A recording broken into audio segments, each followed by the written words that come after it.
When we can be heard. Lisa, can you hear us? Oh. Yes, I can hear you. Thank you. Folks. I'd like to call this regular meeting of the Hinckley Township Board of Trustees to order on Tuesday, June the 6th at 6:30 p.m. Please call the roll. Here. Here. Here. Also present, Fiscal Officer Catherwood, Fire Department, Fire Chief has an excused absence, the Police Chief has an excused absence, and the Service Department Superintendent has an excused absence this evening.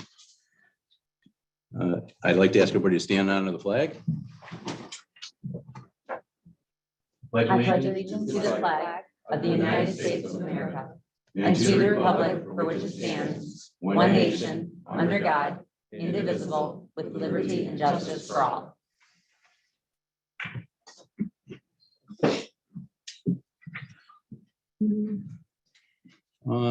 First, we'll look at the minutes. Move to approve the minutes for the May 2nd, 2023 regular trustee meeting. Second. Seconded by Asherle. Any discussion?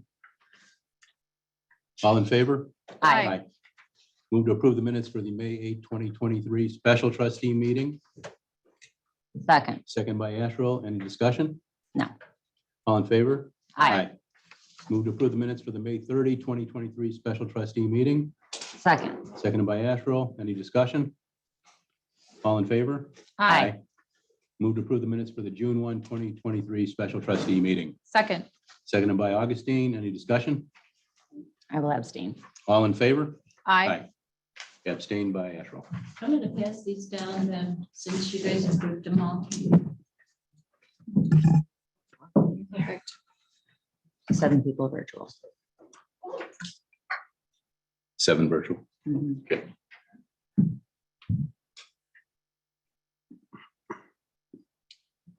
Mr. Chairman, do you want Do me to you, make my announcement? well, I wanted to ask, do we want to, is Fire going to stay with us tonight? Or do you want to let him go first? I think he'll probably be leaving. I've got a gentleman who came in from Columbus.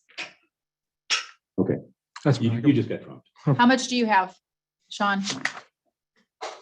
5 things. Do you mind? Okay. All right.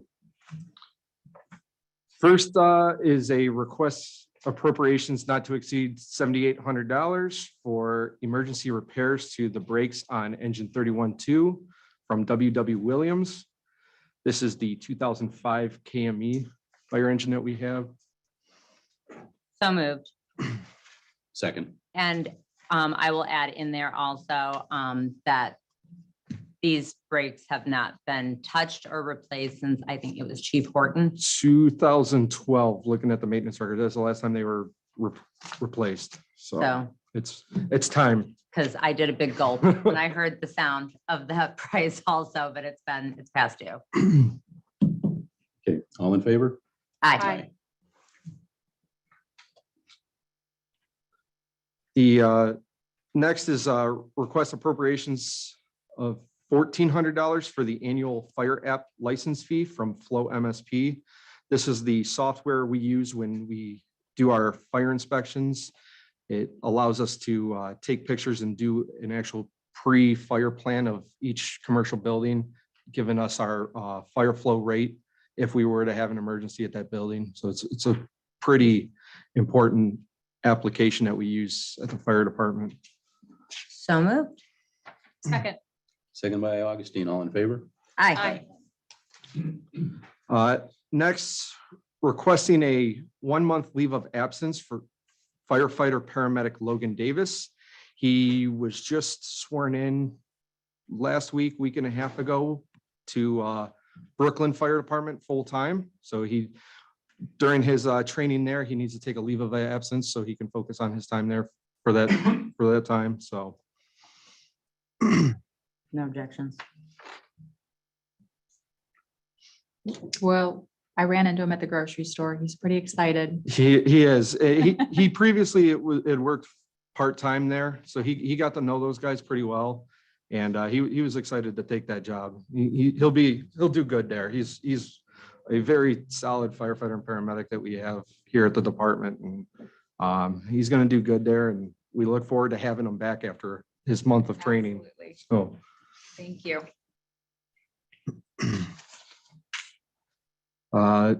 the next is requesting a 2-month leave of absence for firefighter EMT Aiden Samuel. He got sworn in at Alliance Fire Department full-time, and their training it requires him to take a leave of absence for 2 months there.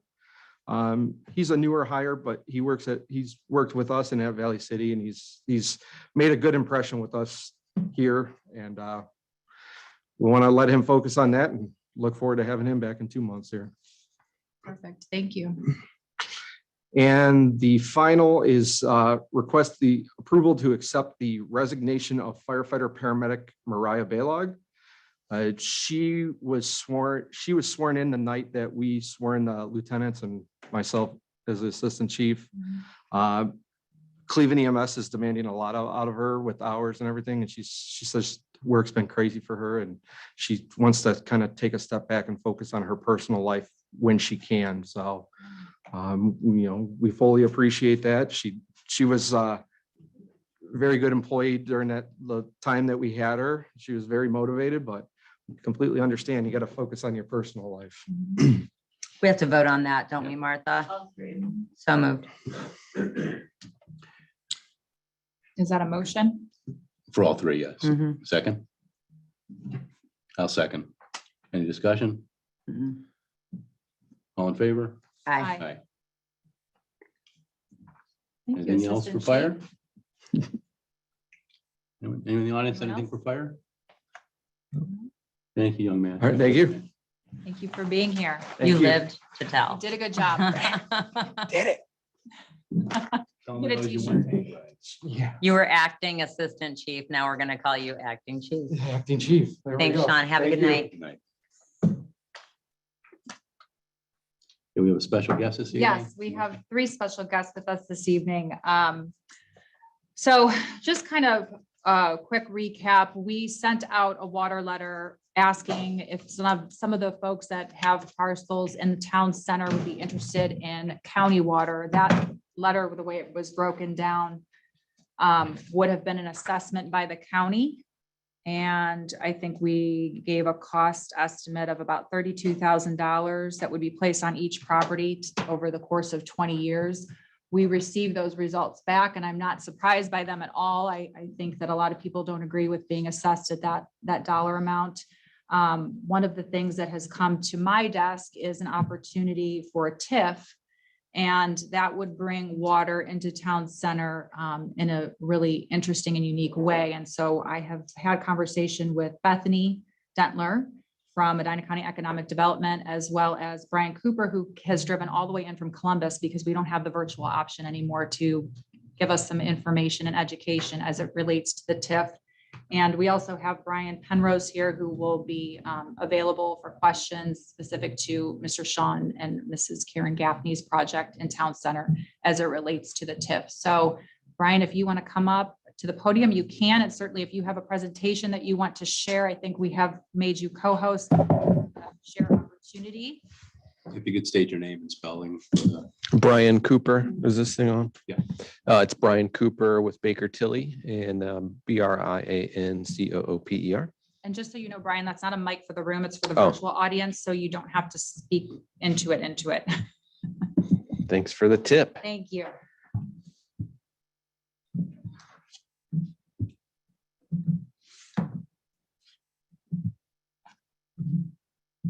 Photographers and everything.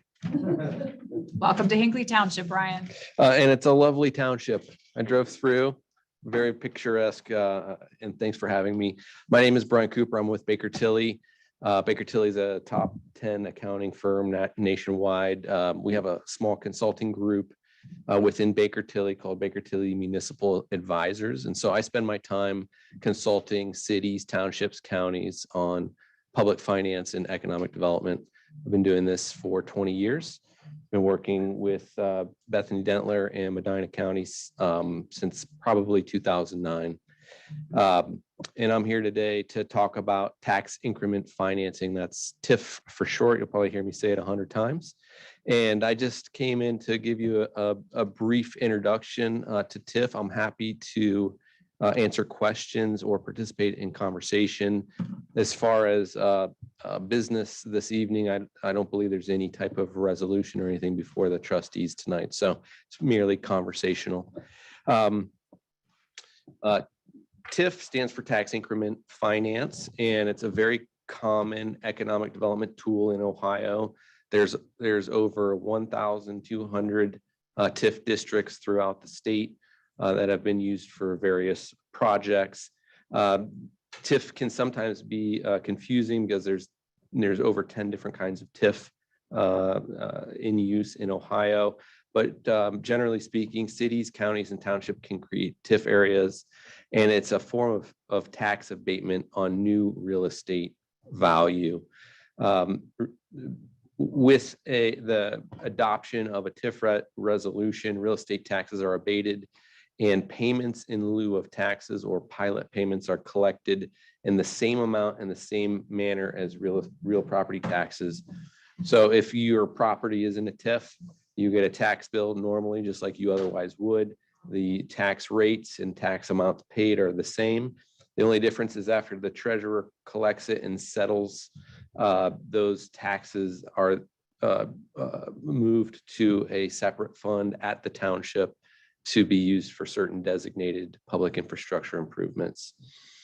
The I in TIF stands for increment. And so you have a base value, which is the value of the property and the current existing taxes as of day one.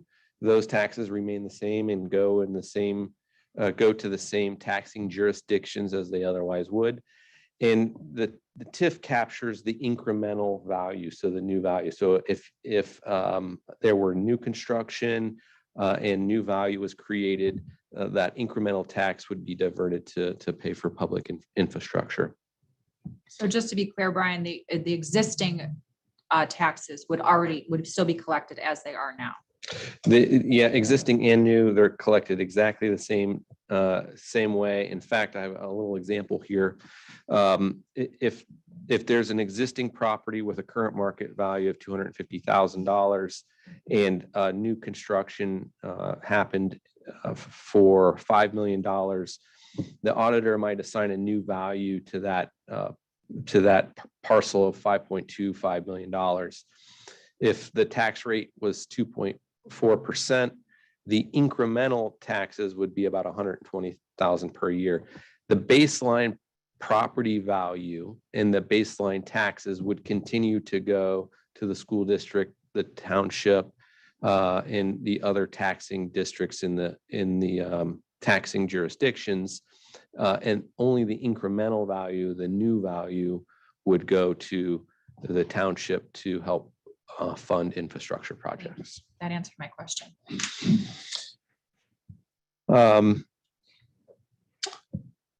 So some of the basics is for townships specific. Townships create TIF areas by resolution. It would take a majority vote of the township trustees. And in that resolution, it would specify the number of years the TIF would be in place, the exemption amount, the area or parcels to be included in the TIF. This can be one parcel up to many parcels. The specific public improvements to be made with TIF service payments. So the resolution will call out specifically what the dollars will be used for. And so once the township receives those TIF dollars, they would be limited to what they could use it for. In this case, I think we're talking about public infrastructure, including water and sewer, but there's a general list of things that could be used. And generally speaking, property owner is not needed by the township to create a TIF. Since about 60% of property taxes go to your local school district, there's some additional constraints on certain TIFs. If the township determines to do a TIF for greater than 10 years or more than 75%, then the township would be required to enter into a school compensation agreement with the township. But if you limit your TIF to 10 years and no more than 75%, then a TIF can be created just by noticing the schools. Is that an either or it has to be both? So it can't be above 10 years and it can't be above 75%. That's correct. Okay. That's correct. Some examples of what the TIF funds can be used for would include public streets, off-street parking, storm and sanitary sewer retention, fire hydrants. This is a laundry list of items that can be used. It's certainly not exclusive, but you can see that a TIF can be broadly used to pay for qualified public improvements in the area. As far as school district involvement is concerned, as I noted before, if you stick to something less than a 10-year, 75% abatement, then a 14 notice is required to go to the school district. But if you go longer than that, then there's a 45 business day notice, which can be waived if the schools agree to it. And then the long and short of it is you end up entering into a compensation agreement with the school district to determine how you're going to split the TIF revenue. There are a lot of questions that come up with TIF financing, including what we're going to use the money for once we have it. What is the private developer proposing to build? How does the private financing portion of this work? What is the legal structure that constrains not only us, but the developer? Do we need credit enhancement ratings or a bond issue? These all go into the discussions of determining what your plan is before you come with a resolution. So it's good to have most of these questions answered before you do that. But some of these might not apply to any given transaction. TIF does have certain risks associated with it that you should consider before embarking on creating a TIF. Especially if you, the township, or the private developers, depending on the TIF revenues for repayment. There is a private financing risk. So that means usually when you're building private improvements, which create new value, whether that's a house or a commercial building, most of the time you have to go to a bank and get a loan. So you have to be able to secure that financing, not the township, but the private developer. And they have to be able to draw down on that loan and be in good standing with the bank in order to complete construction. That brings up construction risk. Many things can create risks with a new construction project, cost of materials, availability of materials, the construction contract, the general contract, the subcontractors. Sometimes there can be delays in construction. Sometimes the timeline can get thrown off, or the whole project can get thrown off. So you want to take those into account. As I mentioned, TIF is really driven by the incremental value that's created when you're building a new project. And so you also have valuation risk. You might think, hey, this project is going to be $5 million of new tax base value. Auditor might drive around and have a different idea of what the value is. They might say it's worth 3 million. They might say it's worth 8 million.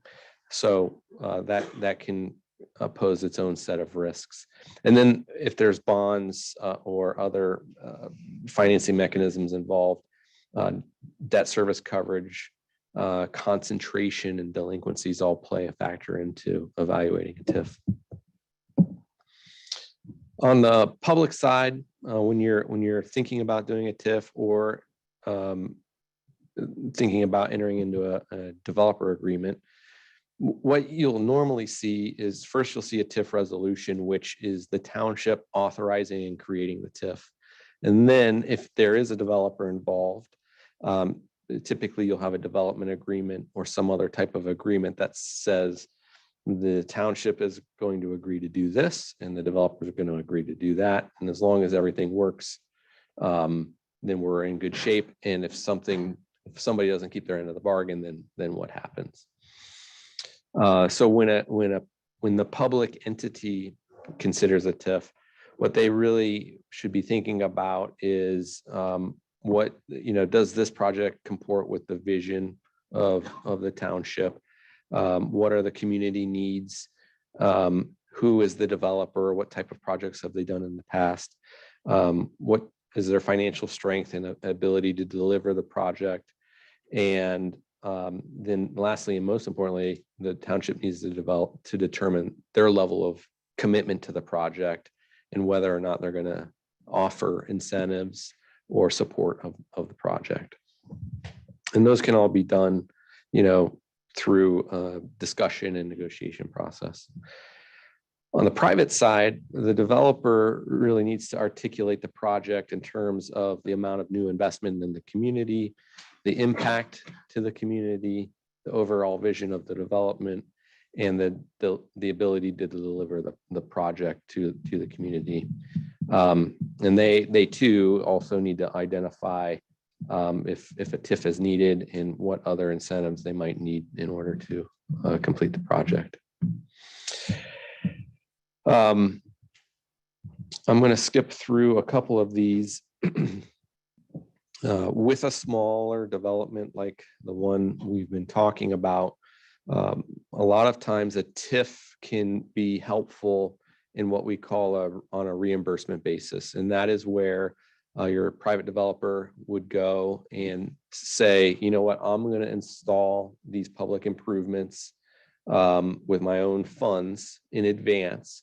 And then I'll agree to be reimbursed over time from the TIF revenues if they're there.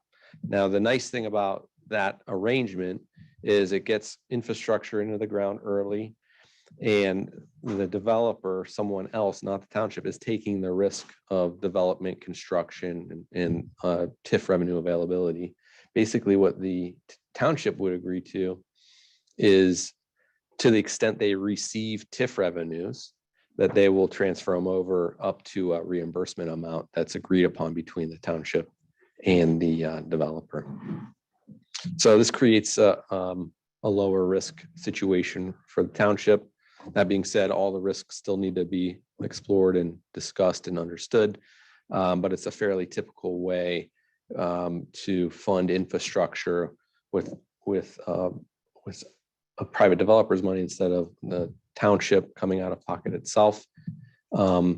Alternatively, and slightly differently, when the township creates a TIF, that TIF fund sits on your books and it can be used for infrastructure as you define. And so if you do have a portion of the township that is going to develop over time, and you want to create a fund that will be available to fund future infrastructure projects, and the township would be in charge of it, it could implement a TIF on its own without any developer agreement, and then determine in the future how and when to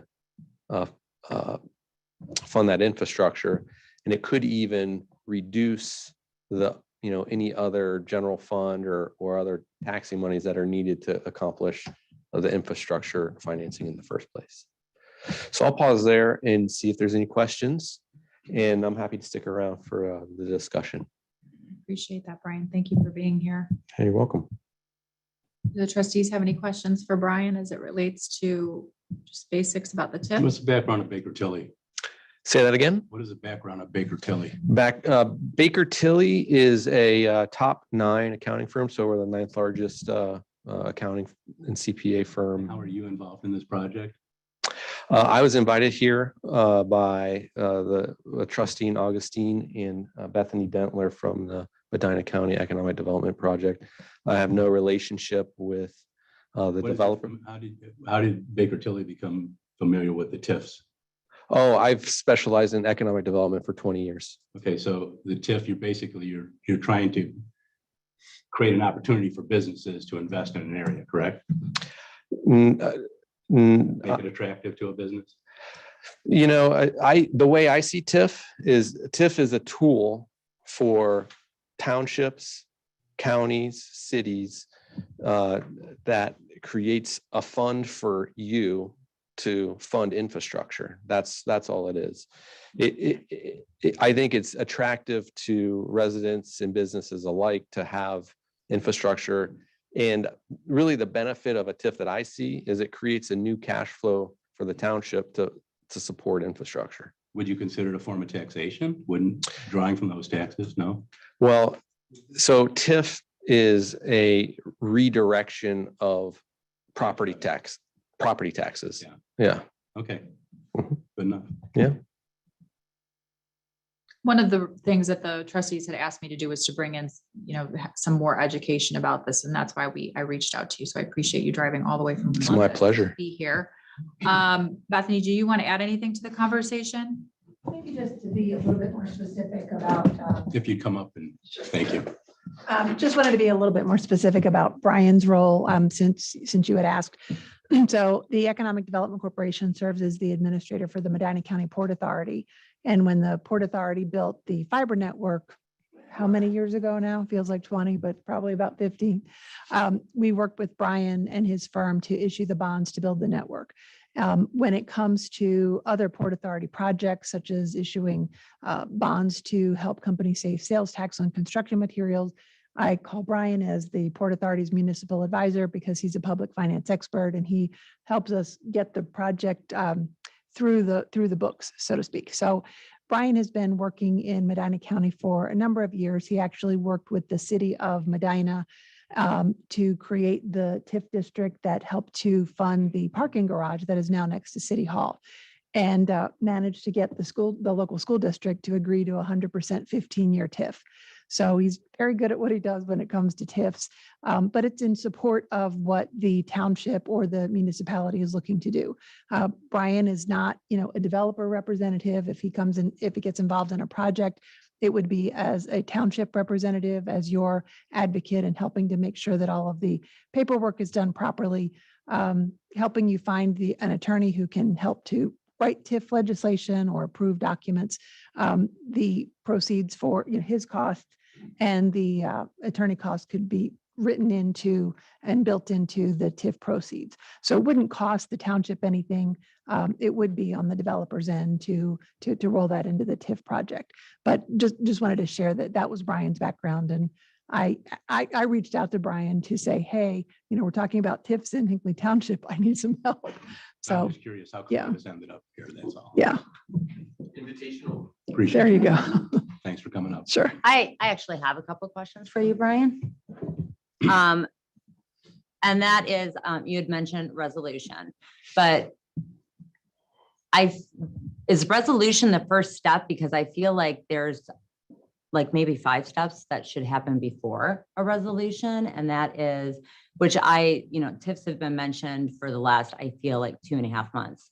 And we still don't know the area that we're looking at. I mean, is it all of the town center? Is it just the Gaffney property? Mhm. And we need to know what this would be used for. If it's going to be used for water, I've been hearing that the developer has found a way to run water that would be a fraction of what the county had presented to us. But again, I've seen nothing about, are we comparing apples to apples? Where's the water going to go? Is it going to go in any of the 3 scenarios that we had presented, in our letter? So I feel like we need to get all of that information. I kind of feel like we're maybe putting the cart before the horse right now, but I'm curious what the steps. Yeah, you're correct. The resolution is the final step, and you wouldn't pass a resolution and then figure out all that stuff afterwards. The process is to engage, if the township is willing to entertain those discussions, then what I would suggest is you have a designated township representative engage with the developer, you to determine what the cost is and vet those costs, understand what the improvements are, and are they going to be sufficient for the township? Are they going to be sufficient for the county? Vet those costs and get those questions answered. As far as the number of parcels that it would include, that's up to the township. It could be just the developer parcels, that is a common type of project financing that has been done all over, where you just take the parcels from the developer and TIF those. But it could include other parcels. If there was an area that was likely to develop, and that's what you do. You literally get out a map and say, okay, what are the parcels that we might TIF? How might they develop? And are these, is there a nexus between the parcels that we're putting in the TIF and the water improvements that we're doing? And then if everything looks good, then you put together a term sheet or a letter of intent that spells out all of the questions that you have. I'm sure the developer has questions as well. And you enter into a letter of intent and or present it to the trustees. And if there's still questions at that point, then you keep asking those questions and work it out. But really, I think the first step is, if it's something that the township is interested in pursuing, is to get a designated person from the township to continue those conversations to see what can come of it.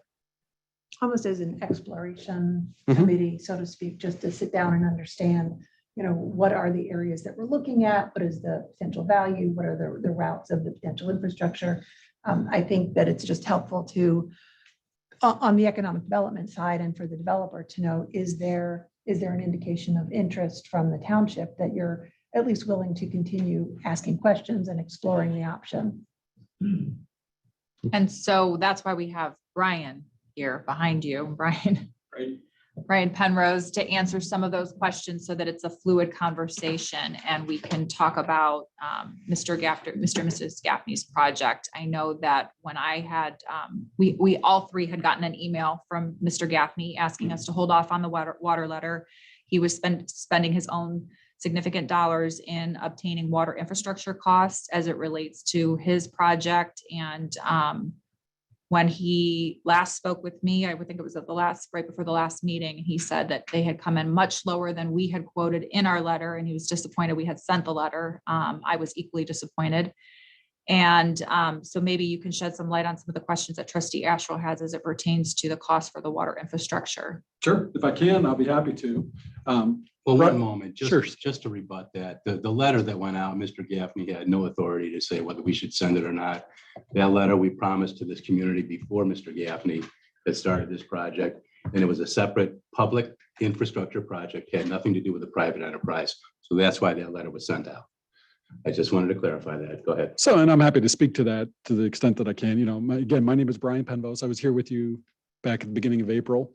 I appreciate you having me back. Sean and Karen Gaffney have asked me to be here simply to answer any questions that you have that we can't answer at this time. It's very early in any stages, any investigation, any discovery of what the feasibility and possibilities are. And to simply, there's been a lot of misinterpretation, and we've heard different things on what their position is relative to the TIF. So I'm here to be clear and state what their position is. And that is, they are excited about the opportunity of a TIF and to bring water to the center of the township. They're intrigued by it. At the same time, they want to be clear that it's only something that they want to do for the township if it's something the township wants. If it's something the township is willing to dive deeper in partnership between public and private. This is not something that they're seeking to drive. It's not something that their project for the development of their property is dependent upon. Would they prefer it? Absolutely. It'd be great. It would enhance the value of their property and the surrounding properties and the properties that we're able to tie into the extension of the main.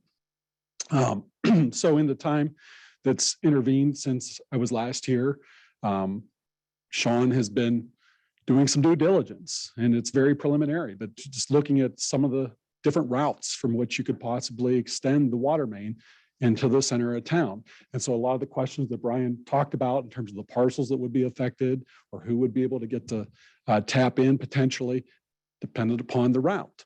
And the cost is a lot less than I think even Sean and Karen imagined. And the cost depends obviously how far you're coming and where you're coming from. But he's done a probable cause, cost and analysis on 3 different routes.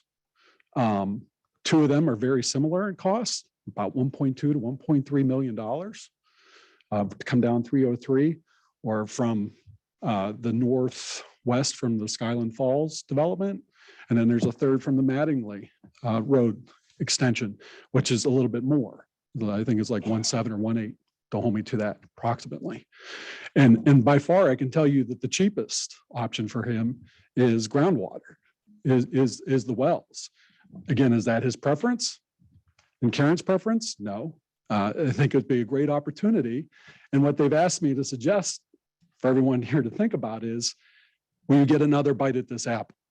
Is this a one-time opportunity? Meaning they're not trying to hold this over anybody's head by any means, but what they're saying is, we're willing to do this. We're willing to front this cost to do this.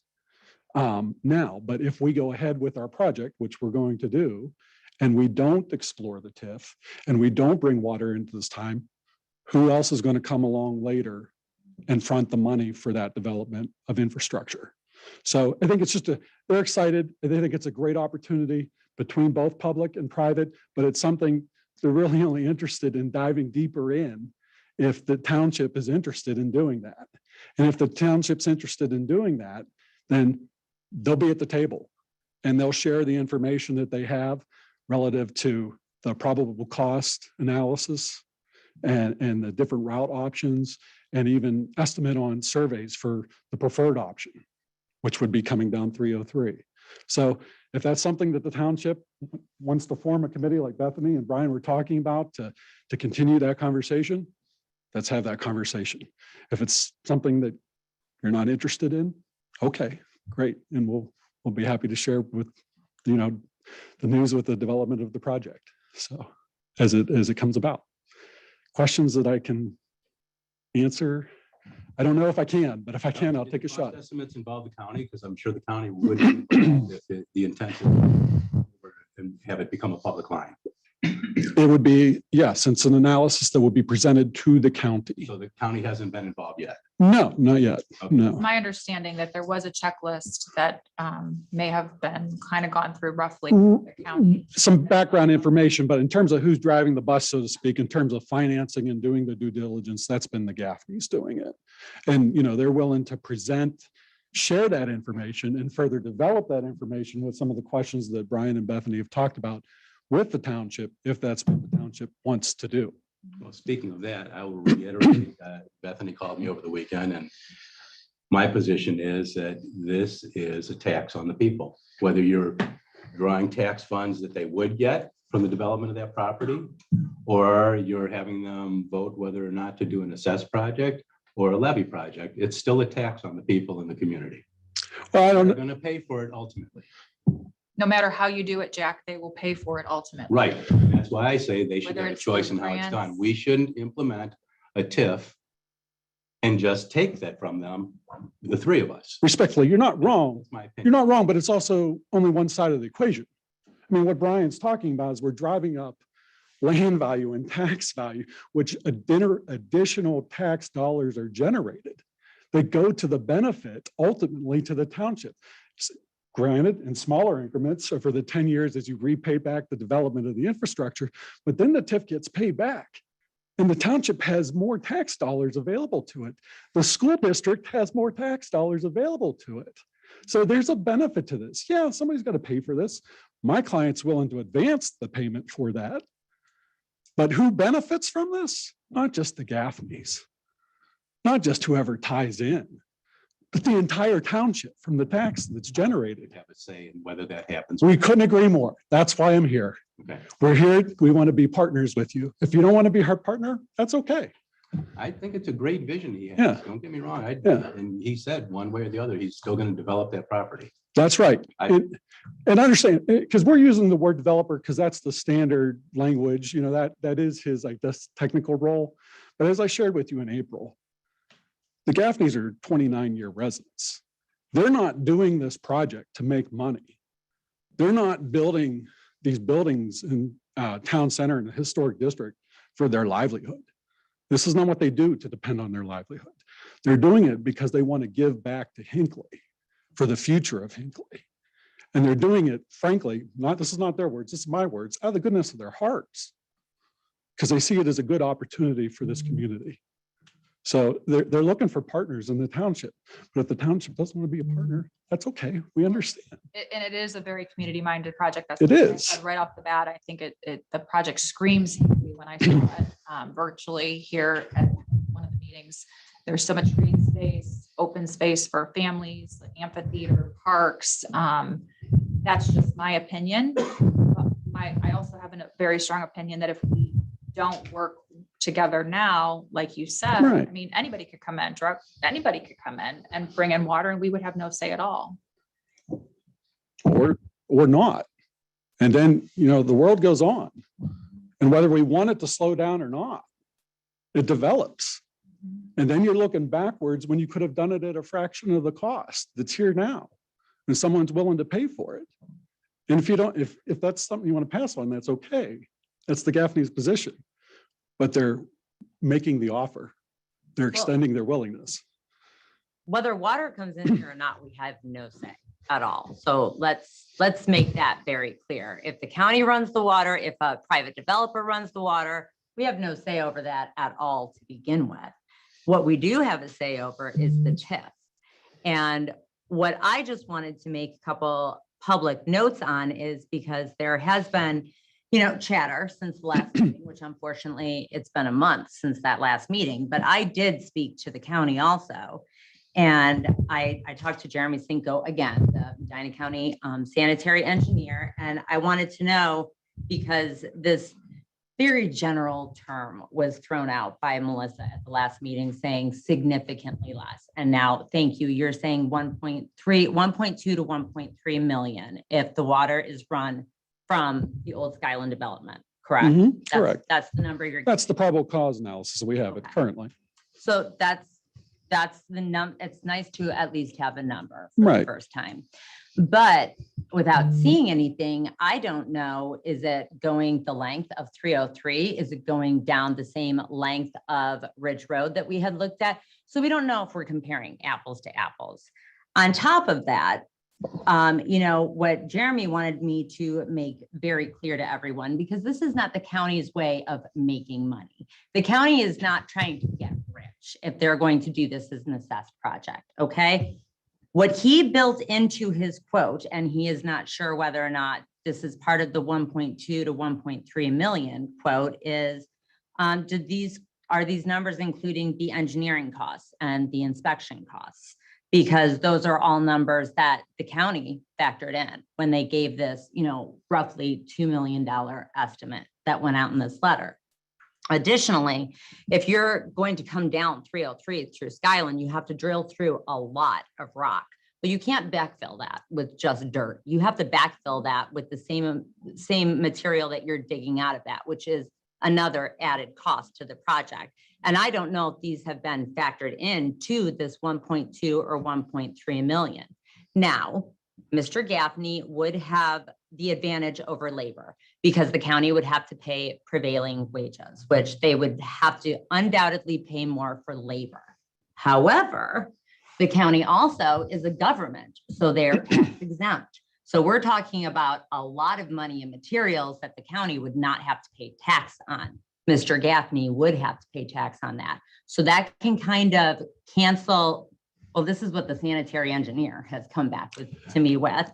And that would kind of cancel out between the prevailing wages and the taxes on the materials. So he said he's not sure where these numbers are coming from, but I just wanted to state that to eliminate any possible confusion from the public with, how are these numbers so much less?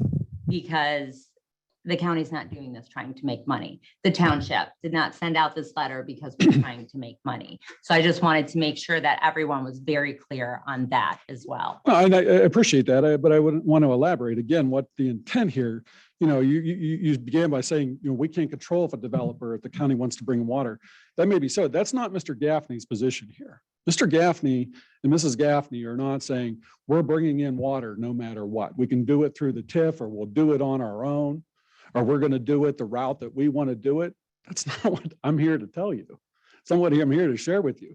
If you want to see the numbers, you want to see how, I'm not the engineer, you know? If you're asking me to do the math, I can't do that. And I was not trying to put you on the spot. Right. I just, we're talking about this right now. So I wanted to make sure we were all very clear from any miscommunication from the last meeting. Right. And I wanted to ask while you were up here, because you are the one who came back with the 1.2 to 1.3 million. That's what you had said. So that is why I wanted to. And, but so what I'm trying to say here is that if you want to have further conversation, when I say you, the township, Sure. then, okay, great. Then we're willing to share the information that we've found so far, and let's have a conversation. Does it make sense at that cost?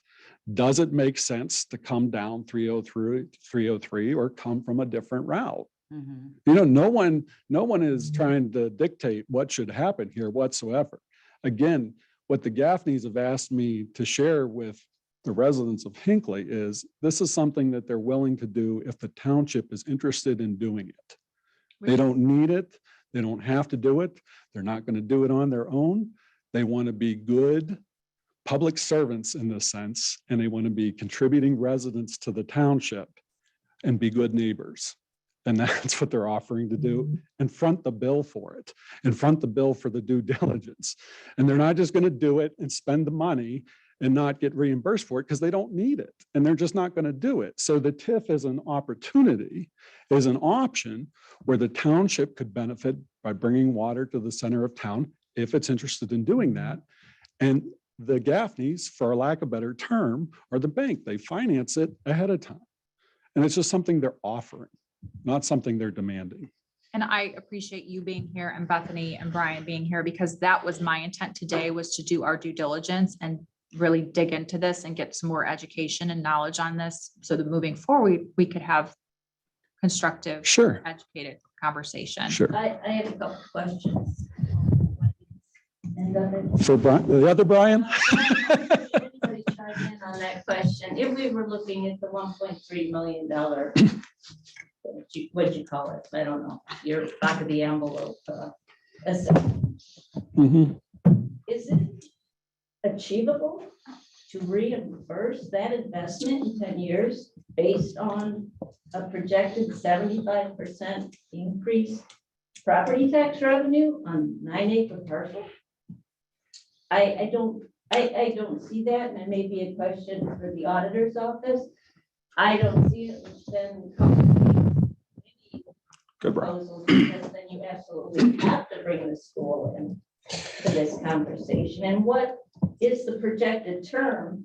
And my other question on top of that is, I'm assuming there's going to be other costs associated with any TIF Mhm. agreements in addition to the actual infrastructure, which could be legal, could be other charges. Administrative, legal, administrative, of course. Correct? Of course there are. Yeah, and that is part of the process is, so I think what Brian is saying, the way I think of it is another term instead of development agreement is a cooperative agreement. And so I think if the parties want to work cooperatively to answer these questions, then But they are valid questions, I'm asking. without question, yeah. So the, And that's not to answer, discussed in this conversation, those type of realities. yeah, well, and that is done through a TIF analysis where all of the I costs. understand Yep. that. And, I'm not, So the preliminary analysis shows a 10-year 75 10-year 75% TIF, assuming a $10 million incremental value would generate about $1.3 million over the 10 years. A $15 million investment would generate about $2 million over 10 years. I used the current millage from Hinckley Township and broke it down by different jurisdictions. And then did a- okay, thank you. And I've reviewed the calculations and they're in line with what our estimates would be as well. So, And you said it would be 1.3 million over 10 years if it was a $10 million investment. yeah, that's correct. Which is a pretty significant investment, correct? Okay. And so to make that clear, and I don't think there'll be any disagreement, that is deferred revenue. I know an additional 25% is still significant on that increase. Hmm. But that's money absent the TIF that would go into the township funds. Well, the Yeah. township, the township funds, so the 1.3 million represents the amount that would go into the TIF fund. That would be reimbursed Yeah. to the private. That's correct. private Developer, for lack of a better term. Yeah, if but the minus investment the, is still Regardless, if if if that investment is made, there's still going to be an increase in property tax revenue, correct? that's without question. And what I was going to give you is the township's portion of that if you don't do a TIF. So the township's portion that goes into the infrastructure fund with the TIF is 1.3 million. But the same investment without the TIF, only $286,000 comes to the township. But we are reimbursing back for the original infrastructure investment, we would be reimbursing that back to the developer. But then correct? after the 10-year mark, that the township would be garnering 1.3. And these are million. assumptions. And I think we said that some of the legal costs and things of that nature could be rolled into the TIF for the quote unquote developer. What about, what happens if there's a levy passed during this 10-year? How does that, The new levy would get added to the TIF. okay. So if it's a you're- $10 million, if it's a $10 million investment, Mhm. that 10 million is going to count towards the levy. Well, let's say it differently.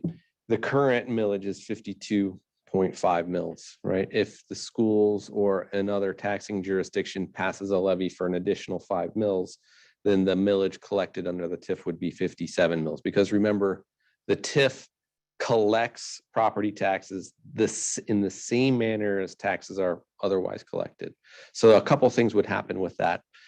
All things being constant, if a new millage was passed and collected, then the amount of reimbursement funds could go up. But remember, if you have a development agreement that says, hey, we're giving you 1.3 and that's it, then once you reach that number, you could reach it before year 10. Once that happens, either the funds are then retained by the township for other public improvements, they wouldn't go to the developer, or the TIF would end. If all of the public improvements are paid for by the TIF early, then it stops. And so you could, instead of a 10-year TIF, it could be a 8-year or a 9-year TIF. If the property taxes are higher, or if the value is higher. So if you agree to the 1.3, just for discussion purposes, but instead of 10 million of value, there's 15, well, that's going to generate 2 million. So you're going to have, you can either stop that TIF sooner, or you can retain those extra dollars to pay for other infrastructure in and around that area. Or on the other hand, if the investment doesn't live up to the projections, we could also, what happens then? Do the terms get extended, or is there a new agreement that has to be Nope. created? The developer's not made whole. The developer If- made an initial outlay that he doesn't get completely reimbursed. Yeah, so if he puts in 1.3, but only 1 million comes out, then that's it. So the term does not change. No. Regardless of the property tax assessment potential. Thank you. Yeah, you're welcome. Other questions? I'm good. You answered mine. Thank you. Thank you all. Thank you all. Appreciate your time. Appreciate you being here. Thanks for having us.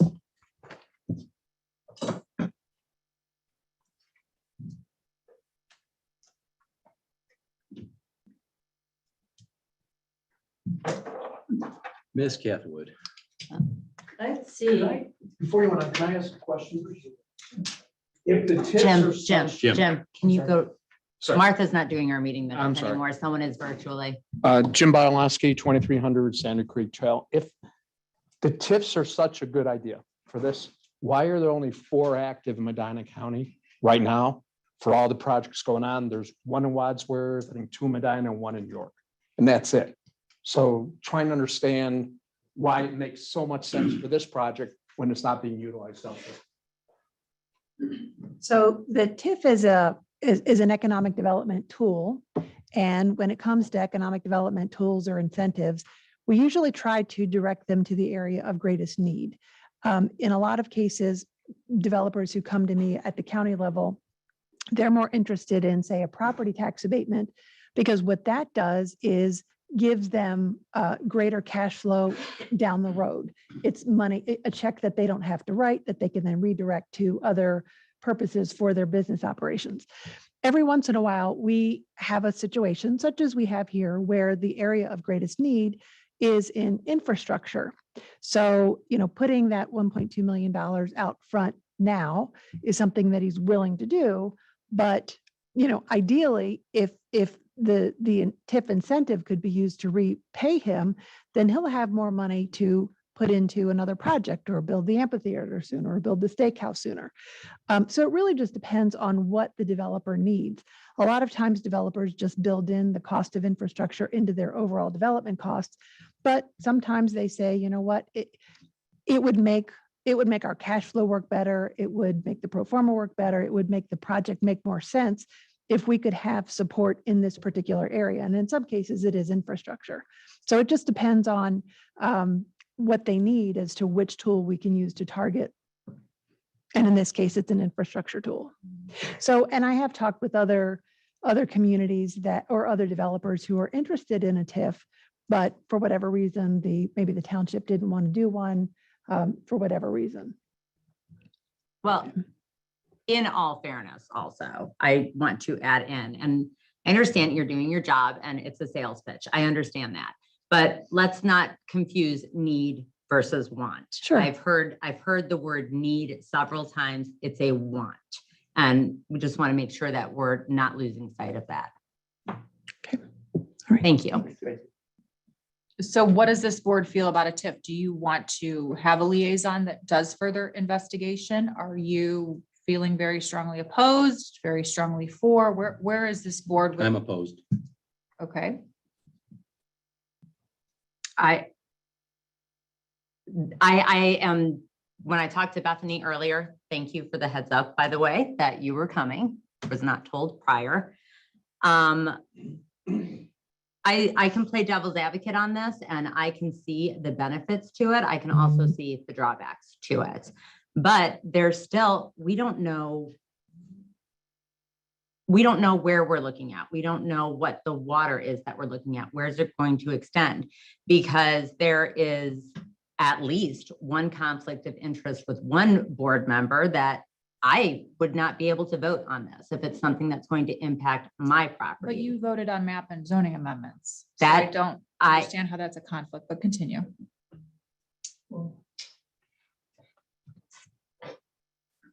I would not vote on this because running water would impact my property value, making it worth more.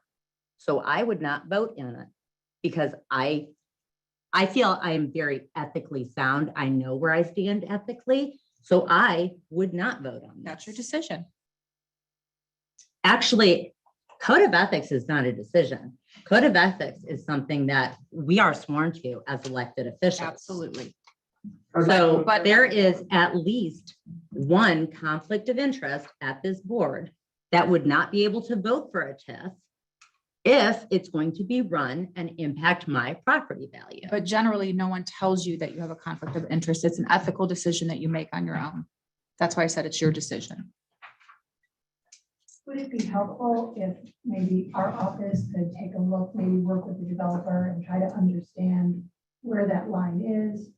And that's what I'm asking. If we want to explore those questions, then we could create, one of us would be the liaison for that investigative work so that we could have further conversations, see if this is something that Hinckley Township is interested in. You have a lot of good questions that need to be answered, and we can't do that if we don't know which direction to go. I do not, and I would not support this because I think it's a tax, and the same thing as Brian, speaking from Mr. Gaffney, said, he would take it to the community. If we want to do something like that, I'd be more than willing to entertain it, but I will not put another tax on these people. whether it's a deferred tax or whether it's a levy or an assessment. That won't be a decision I'll make without talking to them. I don't see how it's a tax. Yes, sir.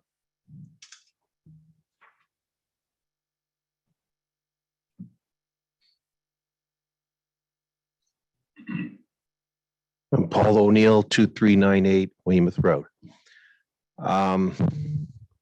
Okay, we've had a lot of a developer give a pitch. I know a lot of people in the town are gun shy when developers give pitches based on what happened with conservation districts.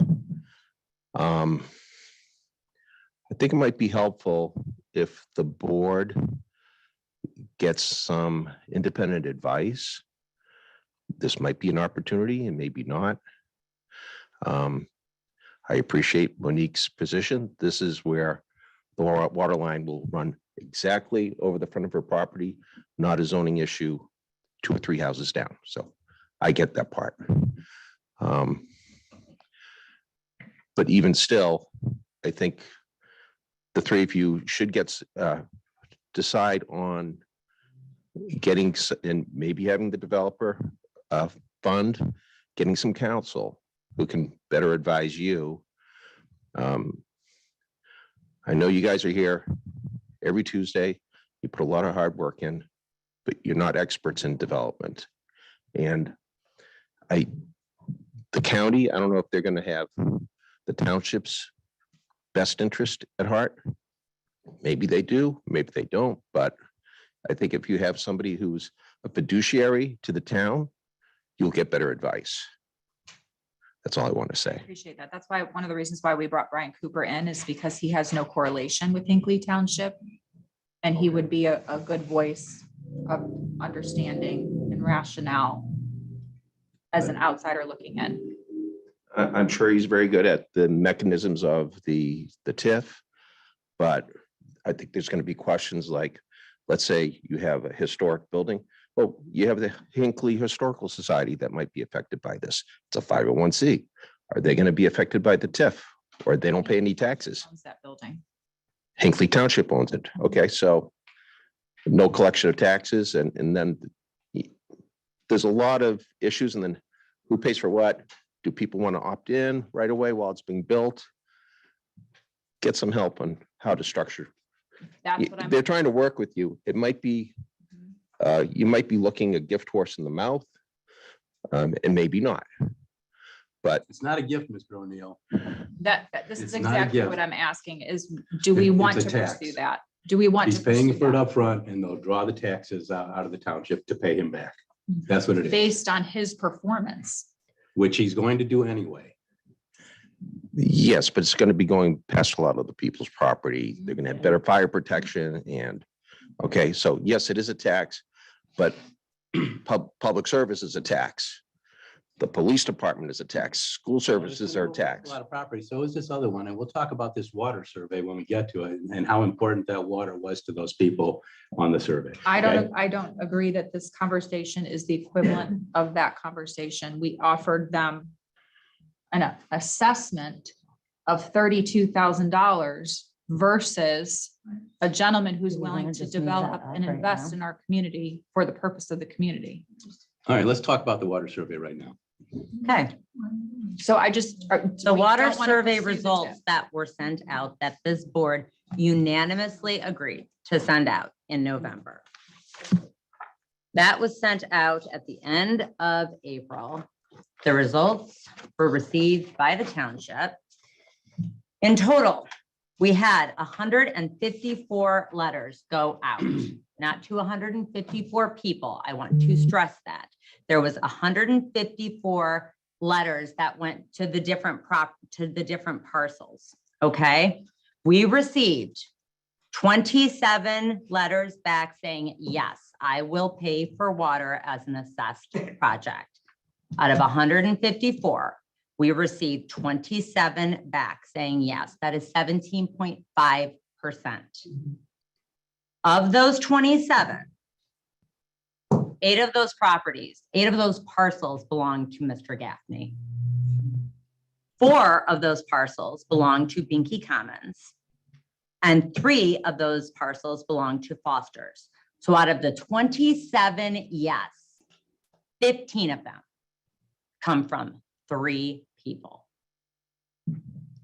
We So- received, So just to interject here, if I could, to Mr. O'Neill's point, yeah, people would want to tap in when somebody else theoretically is paying to run that line and they're not being assessed for it, but the entire community is paying for that through their taxes. And the entire community is not benefiting from that same line. That's my point. Everybody's being taxed to pay for this one line that's coming down here to service a limited number of buildings. I really and in addition, agree with that. in addition to this, even if the TIF happens and the Gaffneys pay for this water to be run, even if that happens, the water letter said it was between $30,000 and $50,000. I do want to stress that one of the biggest chunks of that is getting the water to your house. You still have to pay to tie into it, and you still have to pay to run that water to your house. So this is not going to be some freebie for people who want to get the water. They're still going to be paying for it.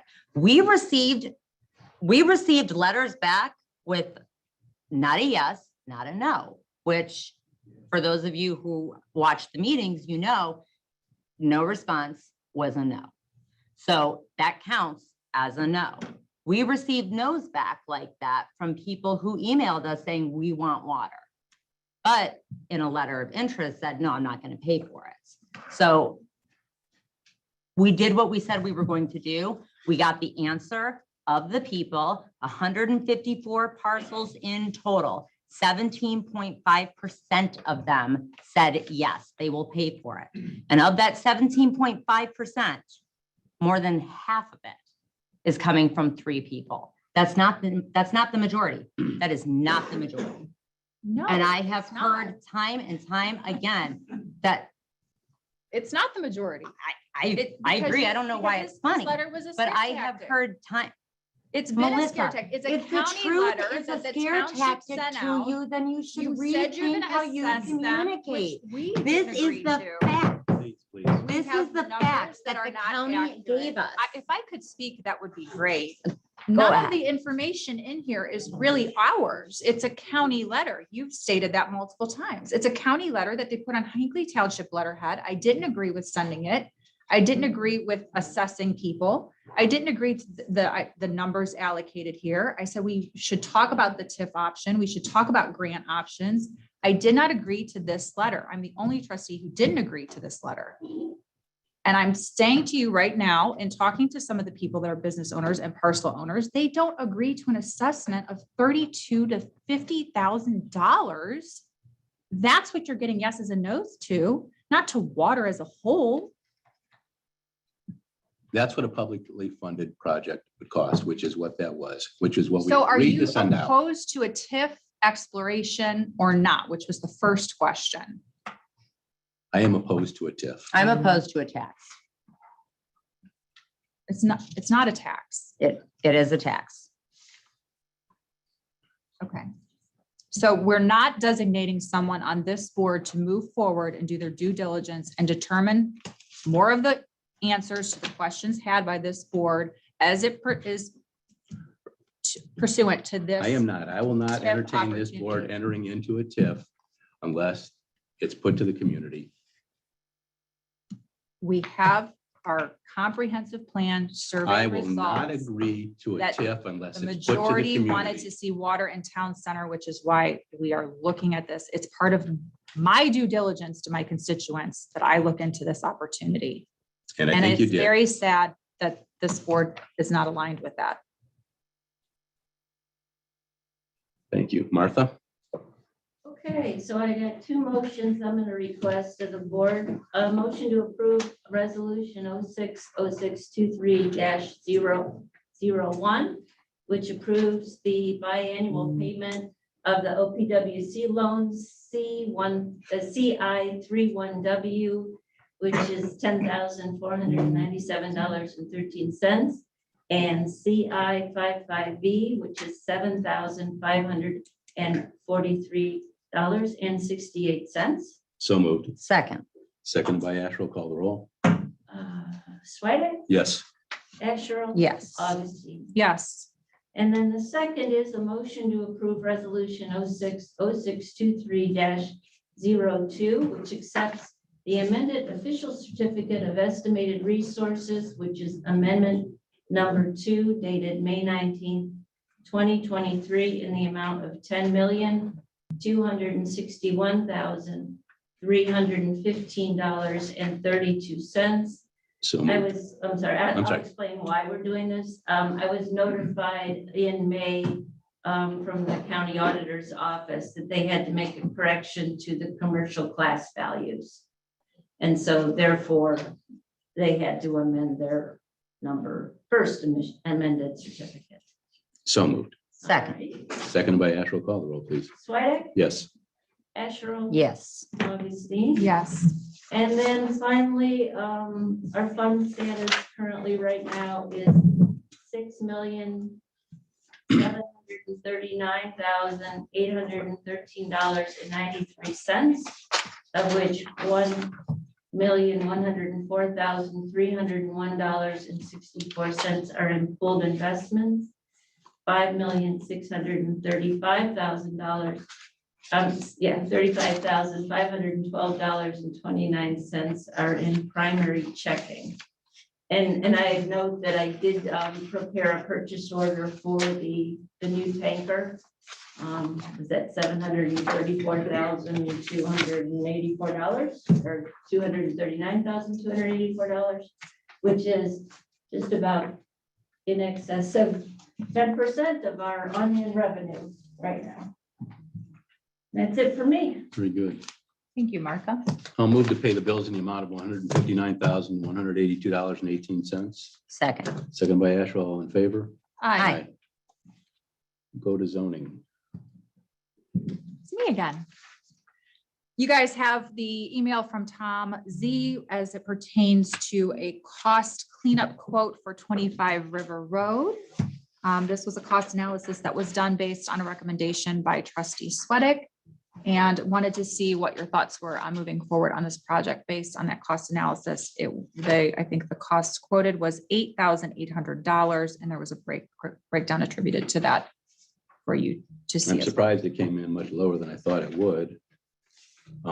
With this in hand, I would suggest that I would like to get something to the property owner to advise him that we would like to move forward with this. Prior to doing so, give him one last opportunity to maybe clean it up at his own expense, as opposed to us assessing it.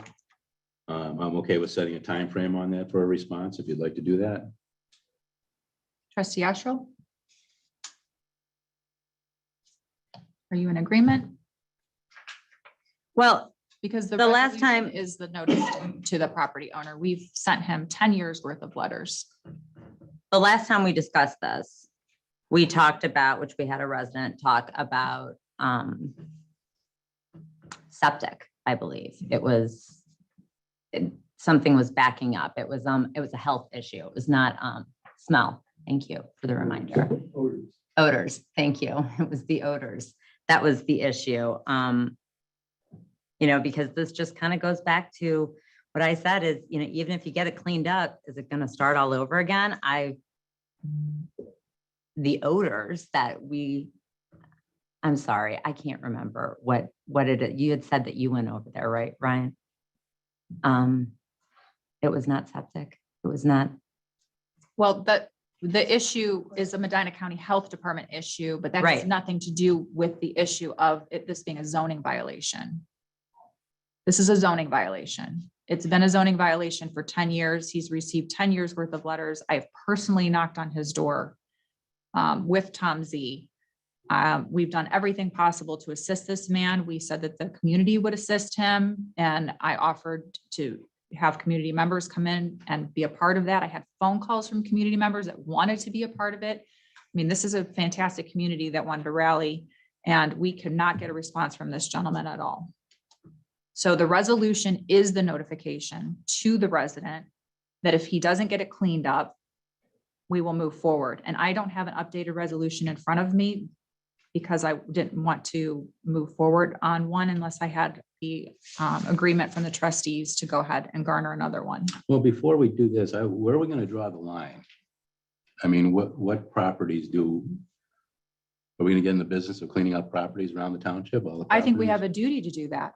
When they're a zoning violation, we absolutely have a duty to do that. And when we've been emailing and messaging and sending certified letters for a course of 10 years, and we expect everyone else to keep their properties nice and neat and clean, we Yeah, but I don't absolutely see need that. to I do mean, that. you drive around town and you see properties that are in disarray and whatnot. And this is the only one I see we keep coming back to. And Well, this is the first one of 5, and Tom Z sends you consistent letters updating you with pictures on the zoning violations in Hinckley Township.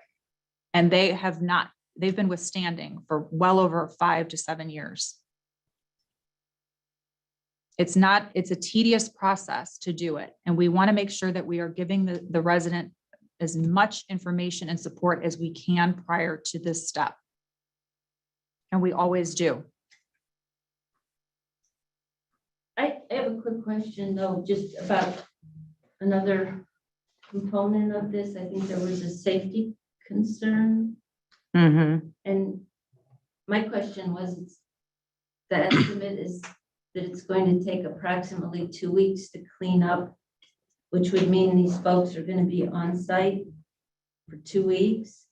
And I know that at the time you talked about just cleaning up, you had talked about having police available. And I'm just looking at this from the police, it might be, I don't know, is that still going to be required? Because you will need to talk to Chief Setner about. Yeah, it's a that. good question. And I think trustee Asher, you said you were going to speak with Chief Setner about it. I have not heard any responses to what he had said. That was something that was said publicly here. I don't know how true it is. I can't believe everything I hear. Well, I know the board had talked that it might be necessary. I did talk to Chief Centner, and he had Sergeant Schroll looking into it, and I think maybe the CAD system didn't go back that far, so they were going to dig a little bit deeper. I'm just talking about the additional cost of an. Right, no, I'm going back to the Outside. safety. Melissa's asking me if I Yeah. followed up with Chief Centner, and I followed up with Chief Centner, and they were going to do a little bit more digging on it. I just think it's something you should discuss with Mhm. Chief Setner if you decide to move forward on this, because it will impact his payroll.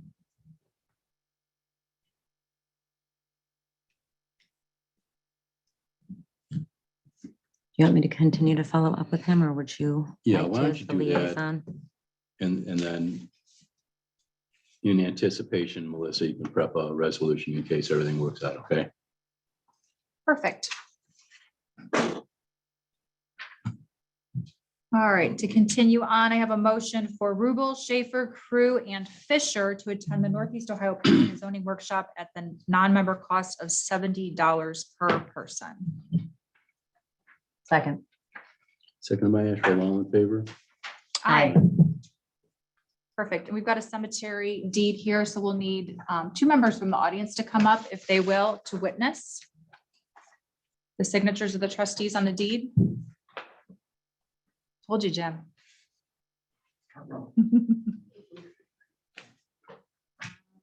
Did you bring your own pen? 6.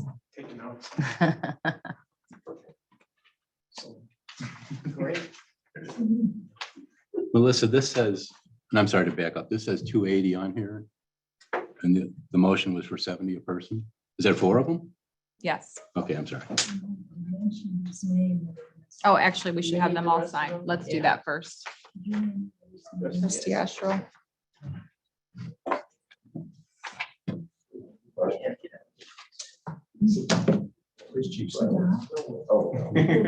Turn around, smile. Turn around, smile. Say cheese.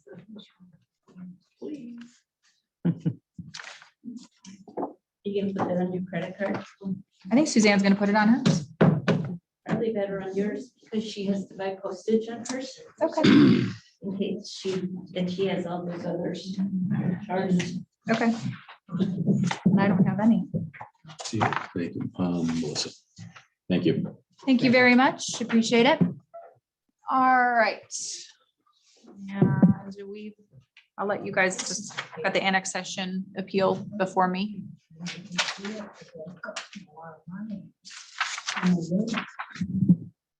Okay.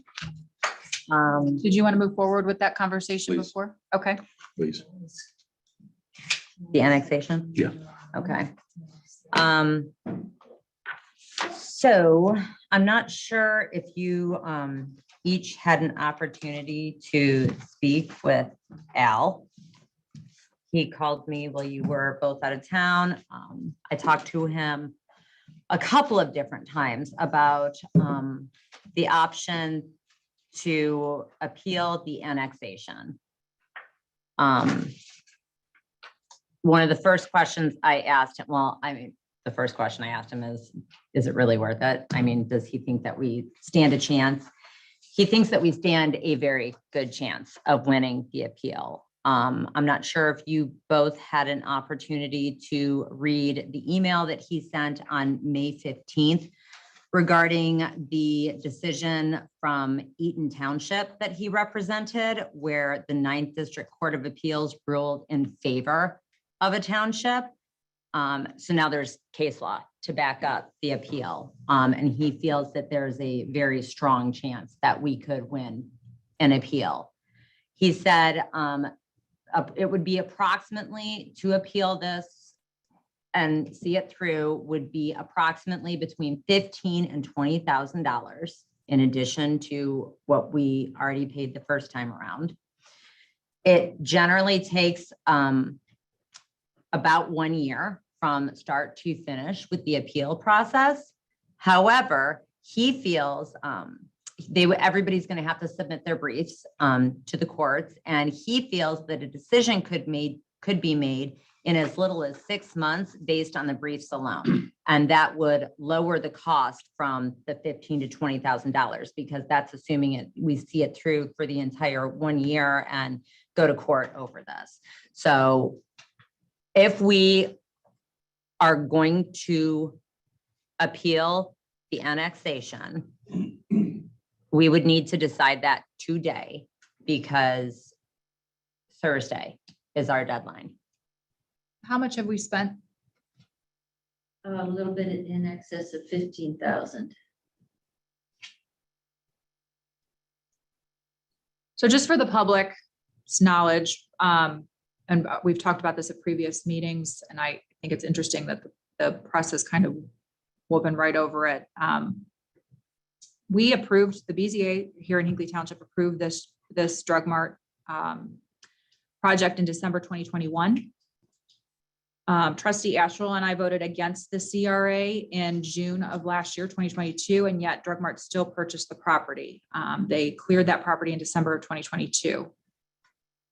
It's interesting to me that one of the commissioners stated that we were being short-sighted in our vote on the CRA, which we ultimately did vote to give to Drug Mart. Because the bottom line is we can't compete with Brunswick. They have 100% tax abatement and we only have 50.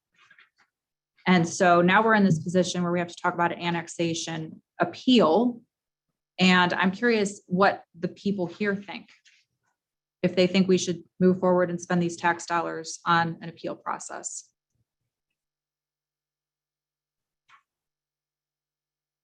Yes. Yep. I think you should. Yeah, I also agree. Okay. And I also think that, Jim, yes, but I also think that the trustees ought to consider a letter to the commissioners because I believe, and I'm trying to be tactful the way I'm saying it, the commissioner's response and the derogatory comments they made about the two of you were not appropriate at that meeting. For them to call you short-sighted, for him to belittle you, I don't think was a right approach as a person that's supposed to represent the entire county. And it shows his, in my opinion, Brunswick bias from his background. So I do think it's worth you guys going back. I also think that they didn't take in considerations little things like their employees. when it comes to the taxes on the employees, if it's in Brunswick or if it's in Hinckley. They glossed over all that. So I do think it's worth you appealing it. And I do think if there's a way to get more of an independent view from the county, I'm not sure who hears the appeal, whether it's a court or whether it's the commissioners, again, that I don't know. But I do think they were short-sighted in their opinions and pretty derogatory to the two of you, the way they responded. Water off a duck's back, Jim. It's apparently the life we chose, so it doesn't bother me. That's why we have the same initials. It's water is off the duck. Jim, I'll tell you just one thing that the commissioners have very, very little latitude, comments notwithstanding. He totally could have kept that in check, but they have very little latitude in the decision they make, whether to approve or disapprove the annexation.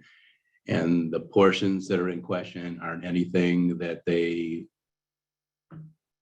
took into consideration when they made their decision.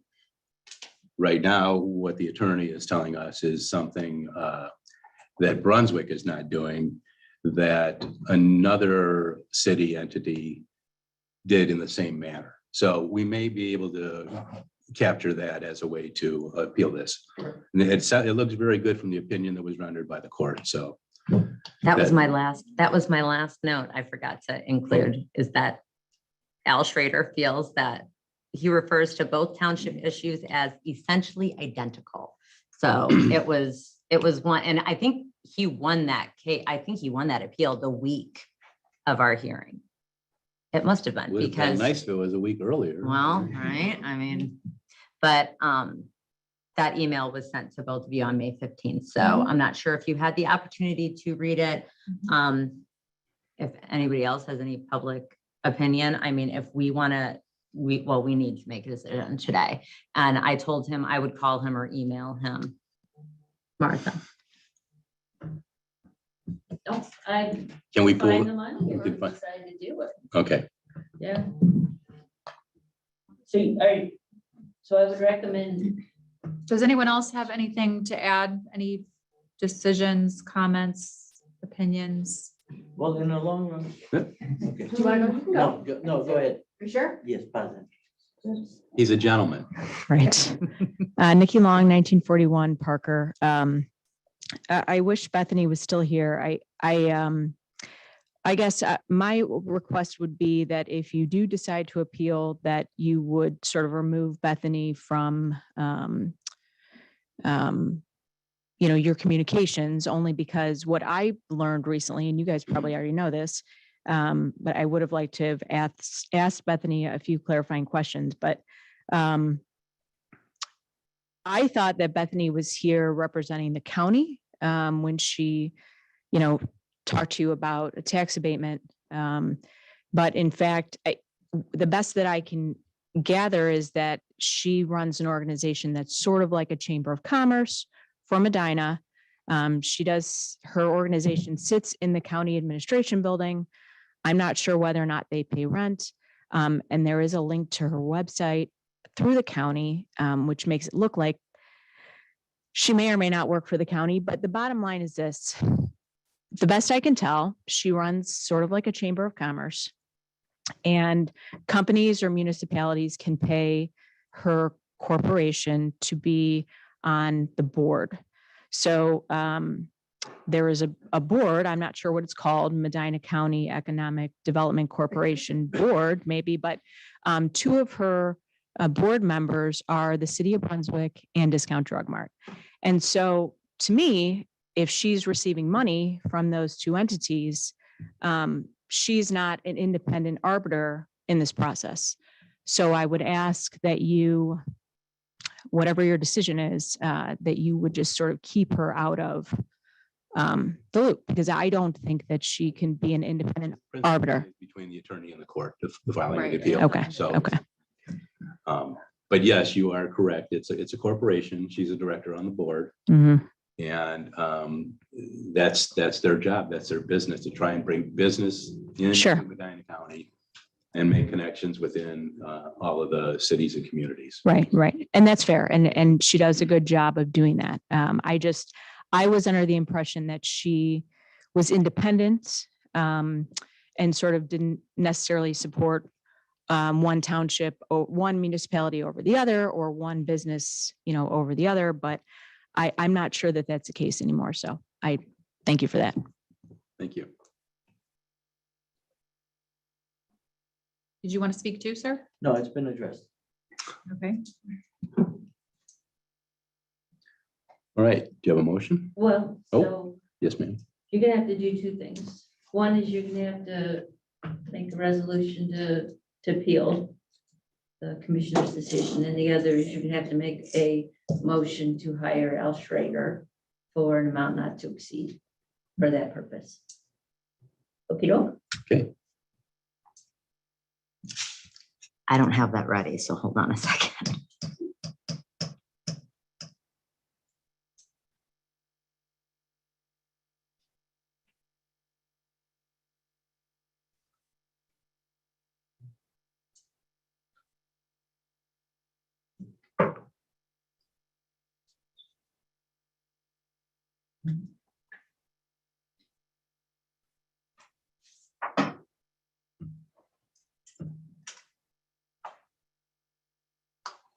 And we need a resolution. What was the to hire resolution? Al Schrader. The motion was to hire Al Schrader. The resolution is for what? resolution is to file an appeal. Appealing the On the decision of the annexation Medina County Commissioners regarding The the annexation. annexation of the West 130th So moved. property. Well, we can put the parcel number in. Monique wants to know if she can say so moved. Well, I think you can. I think you can Okay. cobble it together. Okay. I think that's her saying no. No. Yes. I think you can. You can do it. All right, I'd like to adopt a resolution to file an appeal on the Medina County Commissioner's decision to annex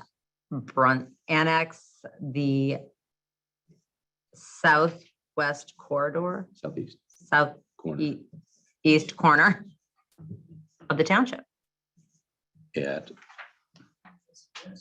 Route 303 and. At West Route 303 130th. and West 130th. That'll work.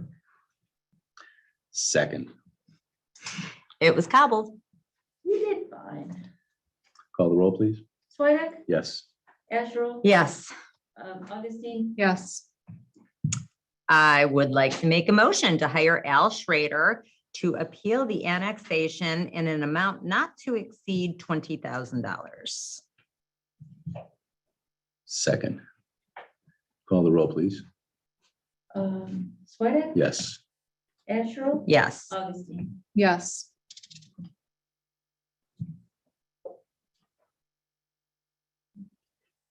Any further discussion on that topic? I will email him tonight and give him a call tomorrow morning.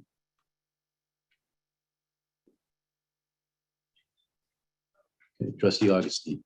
I'd like to make a motion for Suzanne Peterlin to take the OTA webinar on June 21st, records, knowing what to throw away and what to keep, in the amount of $20. Second, all in favor? Aye. Aye. Can she record that? Is that allowed? No? I'm just I asking. don't think so. I actually, because it's a webinar, I don't know, maybe she can. I wanted to just give an idea to the trustees and speaking with the Hinckley Garden Club about some of the work that they've been doing in town center, and thought it might be appropriate for the township to purchase 2 trees in memory of Trustee Schulte and Trustee Rhodes to be placed at the Historical Society near the property line, adjacent to the parking lot. Wanted to get your opinion before I put in any work.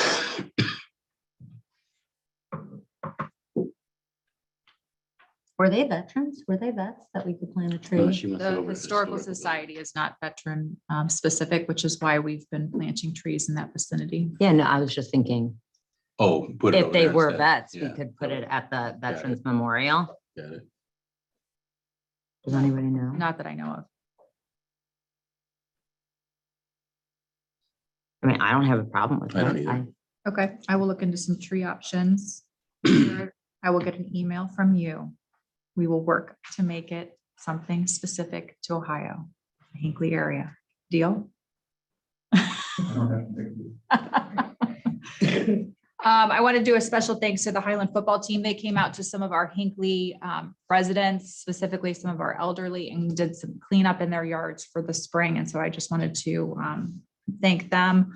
Also, a special Memorial Day thanks to every single person that touched this Memorial Day parade, especially our fire, police, service departments, admins, this amazing group here, fiscal officer and the trustees, and all of the endless volunteers that help. So I just wanted to express my gratitude to all of them.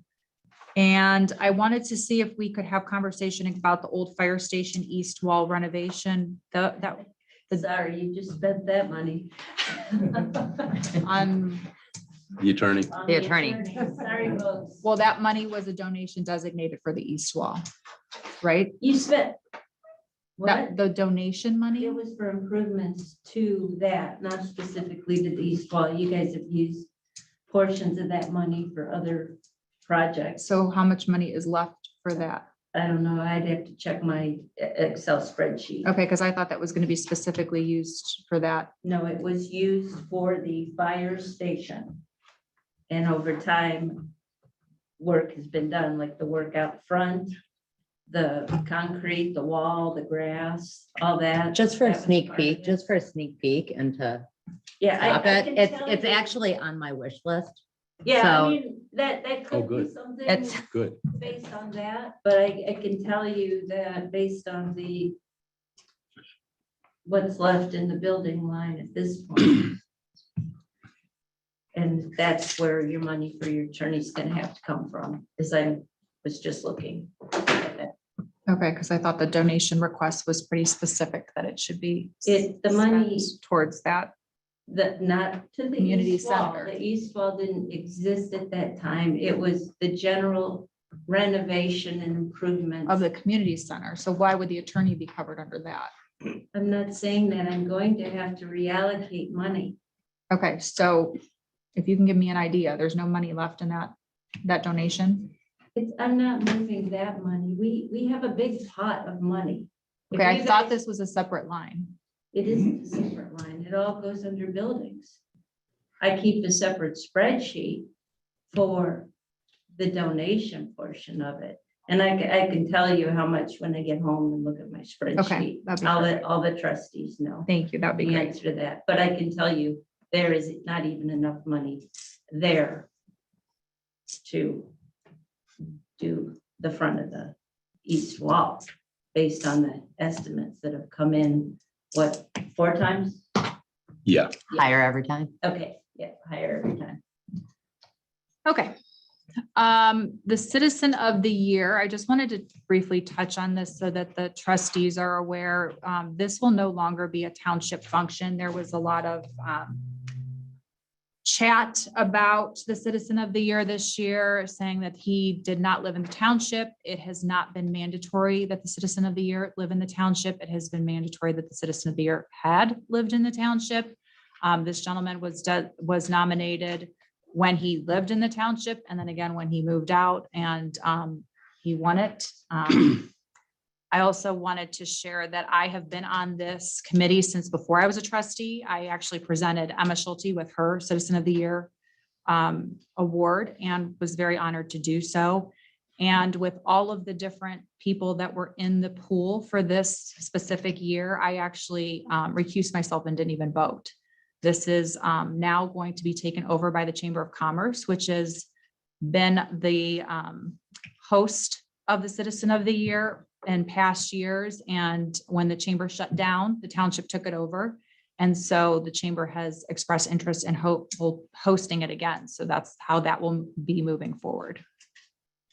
Don't we need I to did not agree to know that? this was a township function. I thought this was always an outside function. It kind of is an outside function, but I think because it was being run through a township email, there was confusion. And then we got the first records request we've ever had for Citizen of the Year this year. And in speaking with the chamber, they wanted to take it over again. Shouldn't we vote on that then? Well, If it's a I township, don't even think we should acknowledge it as a township function, because it's never been. never been a township. function. Yeah. And actually. So maybe that's not the right wording. Yeah, I don't think that's the, yeah. Any questions on that? No. Okay. Also a motion to reimburse the Hinckley Garden Club in the amount not to exceed $171. I think we got a bill for $170 and some odd cents. Didn't we just? I thought it was two something. didn't we just sign a check for 3 something? That- Was it three? I think that had to do, yeah, we had. Planters. Is That this was for plant- this is plant- plant- What is No, this this for? is for plants. They've done a fantastic job. Our town centers never looked You more guys had beautiful. previously approved a purchase of the planters from Home Depot that Mike Right. Perry picked up, and those were on our township. revolving And that is funds. not this. And that is not this. These are plants and soil that were purchased and the receipt, but there were Home Depot receipts. Okay. Which may be what you're thinking of.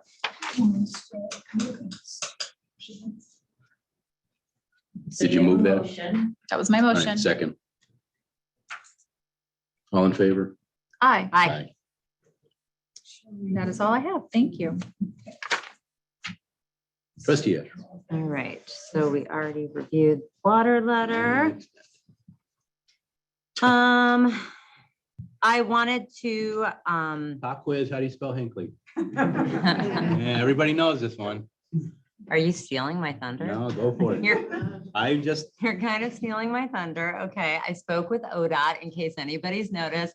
There's been a couple signs that have been put up recently. One in Sharon that I saw, one on River Road, where Hinckley is missing its K. I contacted ODOT about this.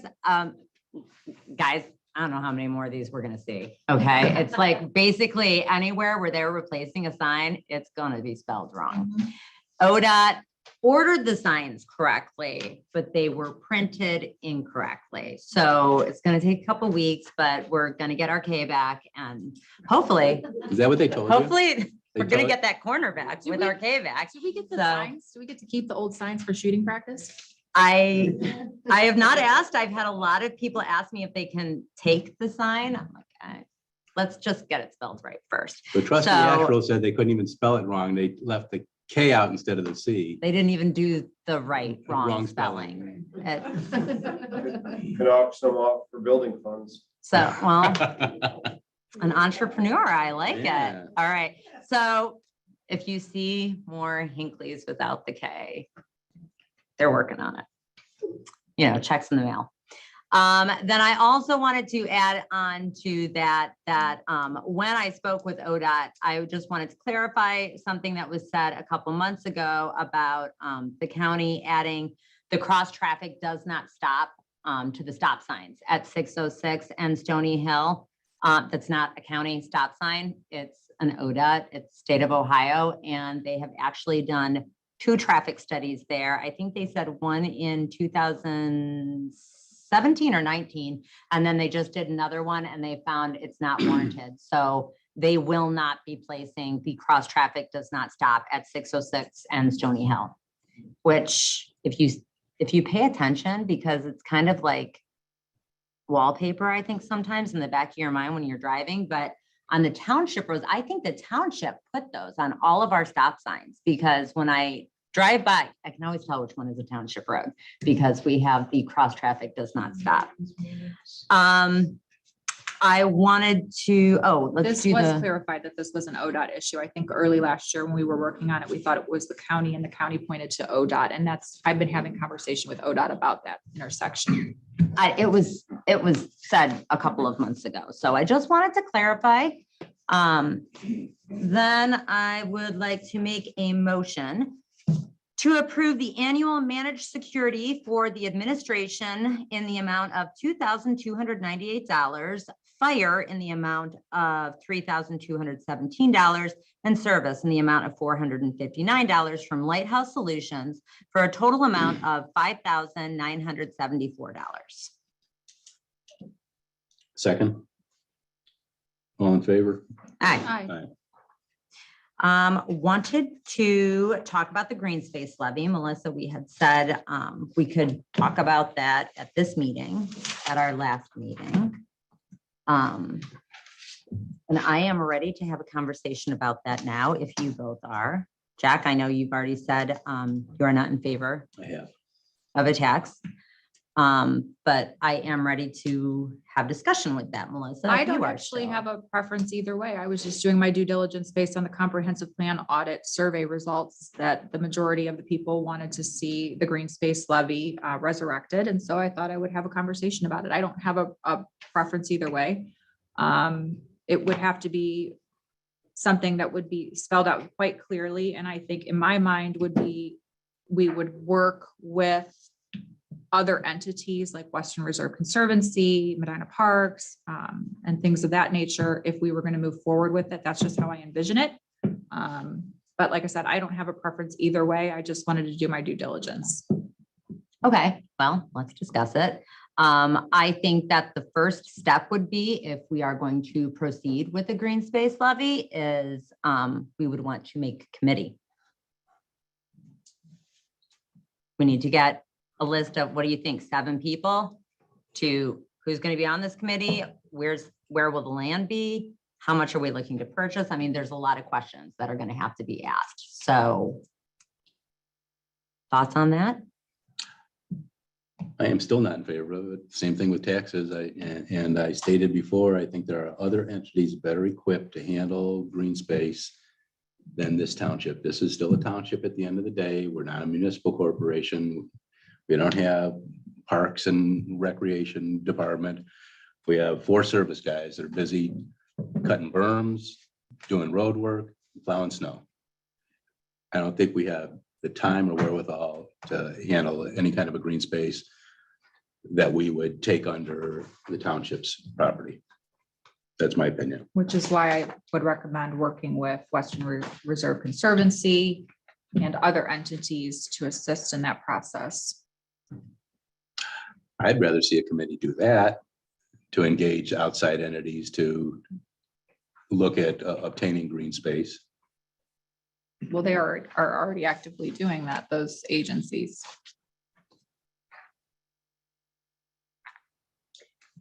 You know, one thing that hasn't been considered is that, you know, if the township had funds to buy land, it may create a disadvantage for those entities like the Cleveland Metro Parks and the Western Reserve Land Conservancy, because they accept donations, they work with grants, it's a whole different mechanism for acquiring the land, and would in fact, with the limited amount of available land left in the township, would that be a disadvantage in the process of actually preserving the land to have Most likely. funding Yep. available from another source? And to be honest, with the price of land, when we did it back in 2007, and it still failed, land was not the cost it is now. And we were struggling and looking at 10 years down the road before we could even consider purchasing anything of significance. And that has only been exacerbated by the value of land in our current condition. So I'm not sure, and I'm not sure it will have the impact that it is hoped to. I don't think it will pass either. By the way, I'm not saying I it mean, will I don't pass. think it will pass, I'm but I saying think that, even you know, if it- that's what, What I'm saying is, even if it did pass, even if you did a 1 mill levy, which is a lot of money for a Mhm. property owner to put into a levy to purchase land, you'd have $317,000 collected. I know a house, a ranch house on one, you know, I mean, I'm talking about, that was a lot of money 16, 17 years ago. Mhm. And I'm not saying it's not still a lot of money, But putting this into perspective as to buying $2 million pieces of land that would have the impact that's hoped for. You'd have to have a levy that would be exorbitant. You would, or you would have to be saving this money up for years. Because if a property owner wants to sell the property for $2 million in 2 years, they're not gonna say, well, we'll hold off. In 7 years, we'll have collected enough property tax revenue to buy your property. Again, I'm all for preserving land. I truly am, but I'm just wondering if you guys have a lot on your plate right now. A lot of items to really spend time and devote yourself to, and I'm not sure that this one will have that impact or outcome. Trustee Astral, have you looked at the 2006 green space levy file? No. But I do agree with Martha. We do have a lot on our plate right now, and maybe this is something that gets, because we're not going to make it for November. I mean, there's no way we would even be ready for a November levy. So maybe this is something that is revisited, you know, November, December, January, sometime like that. But I said I would come ready to discuss it based off of the last meeting. So. And I think they did use a committee back in 2006 or 2005 when they first started this. Yeah. And that's my understanding, but this is a really good read. If you've got some time, this green space file. Okay. Let me know. I'll put it on your desk. Let you know if I need some light reading material. But yeah, I mean, I agree that it won't make this ballot.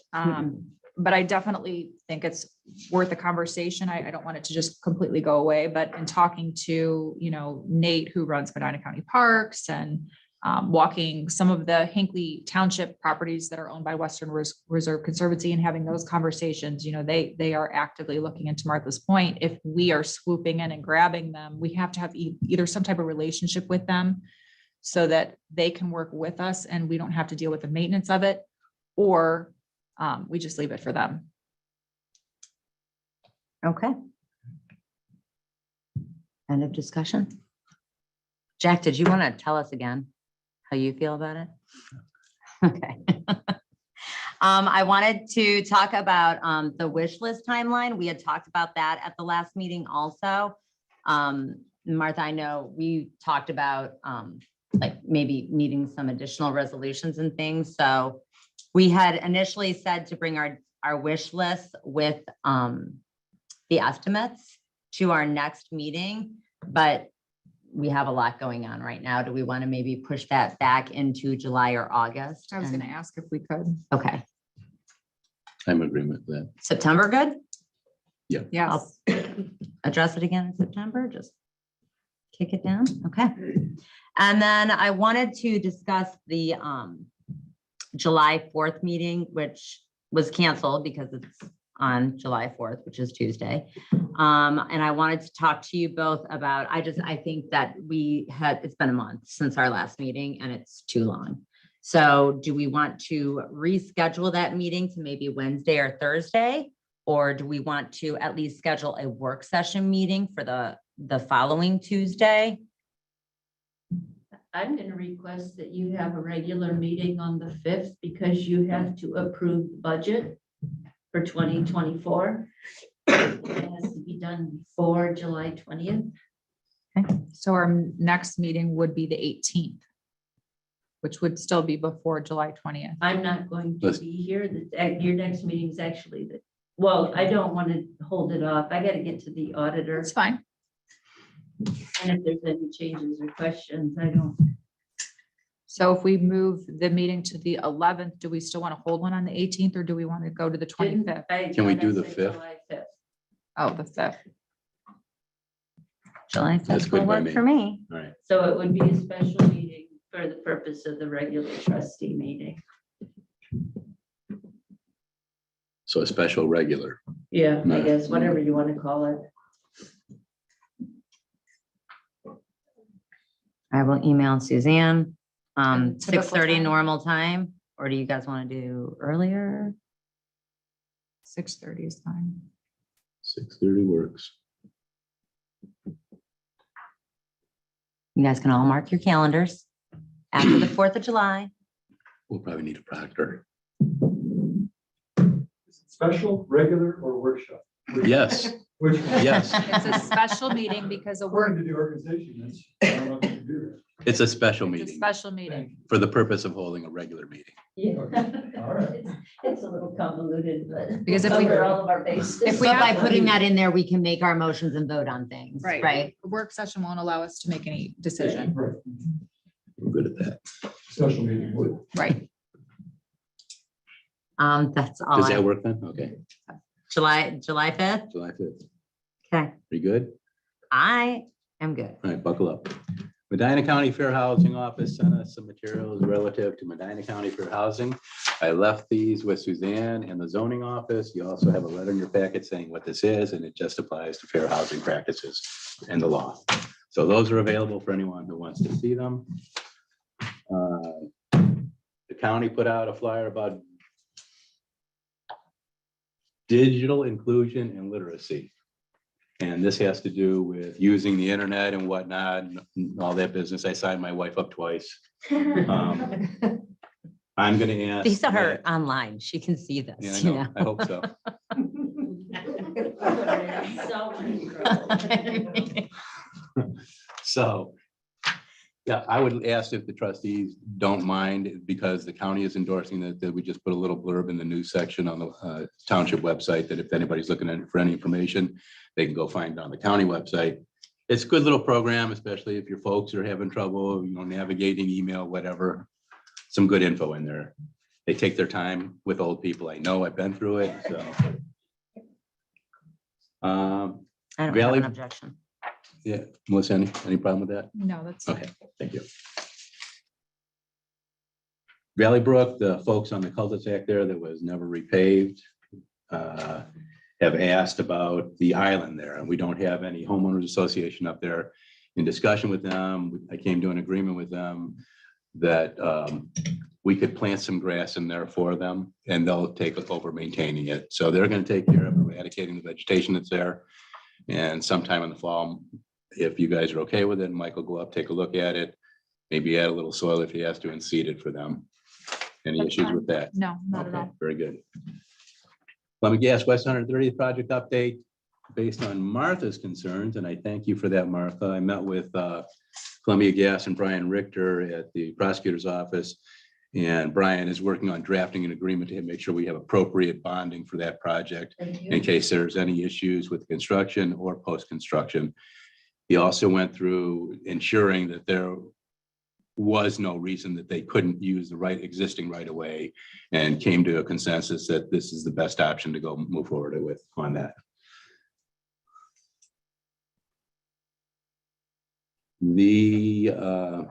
I have one more add in that I didn't talk about. ODOT approached me with they're doing a right of way acquisition down on 303 by 606, where the culvert is down there for some culvert work. Basically, they said they're taking it. They can exercise eminent domain. So I took it up to the prosecutor's office, and Brian said, well, we can fight this. I'm like, Brian, he said, don't have anything down there. There's no reason to fight it, but we could. With that being said, we're gonna reap a huge windfall of $740. Maybe we can renovate one of these tile carpet squares in here with that. I don't know. But Brian has that, and he's gonna figure out what we can do to get that done, to sign it.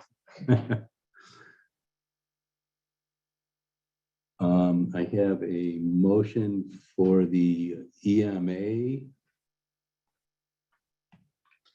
This is the update. the EMA resolution that the updated sent out. So I would move to adopt a resolution. Do you want to put a number in there, Martha?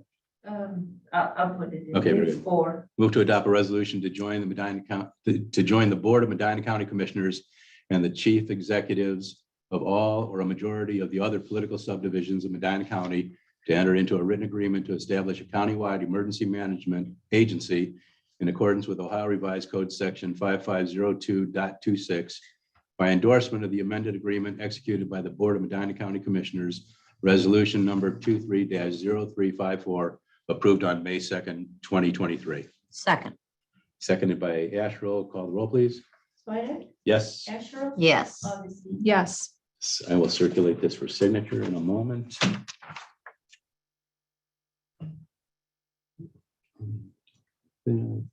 Rockridge Estates. They submitted their plan to the township, and at that time, if you recall, we looked at the road specification resolution. There was that line in there that said anything had to be approved with another resolution. Worked to get that out. During that time, I talked with Davey, who is the architect for it.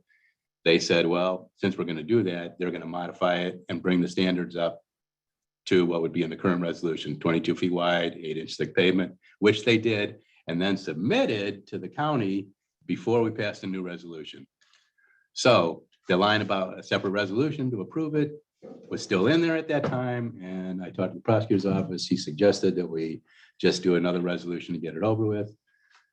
So I would like to move to adopt a resolution to approve the road section proposed for Rockridge Estates subdivision on Stony Hill Road.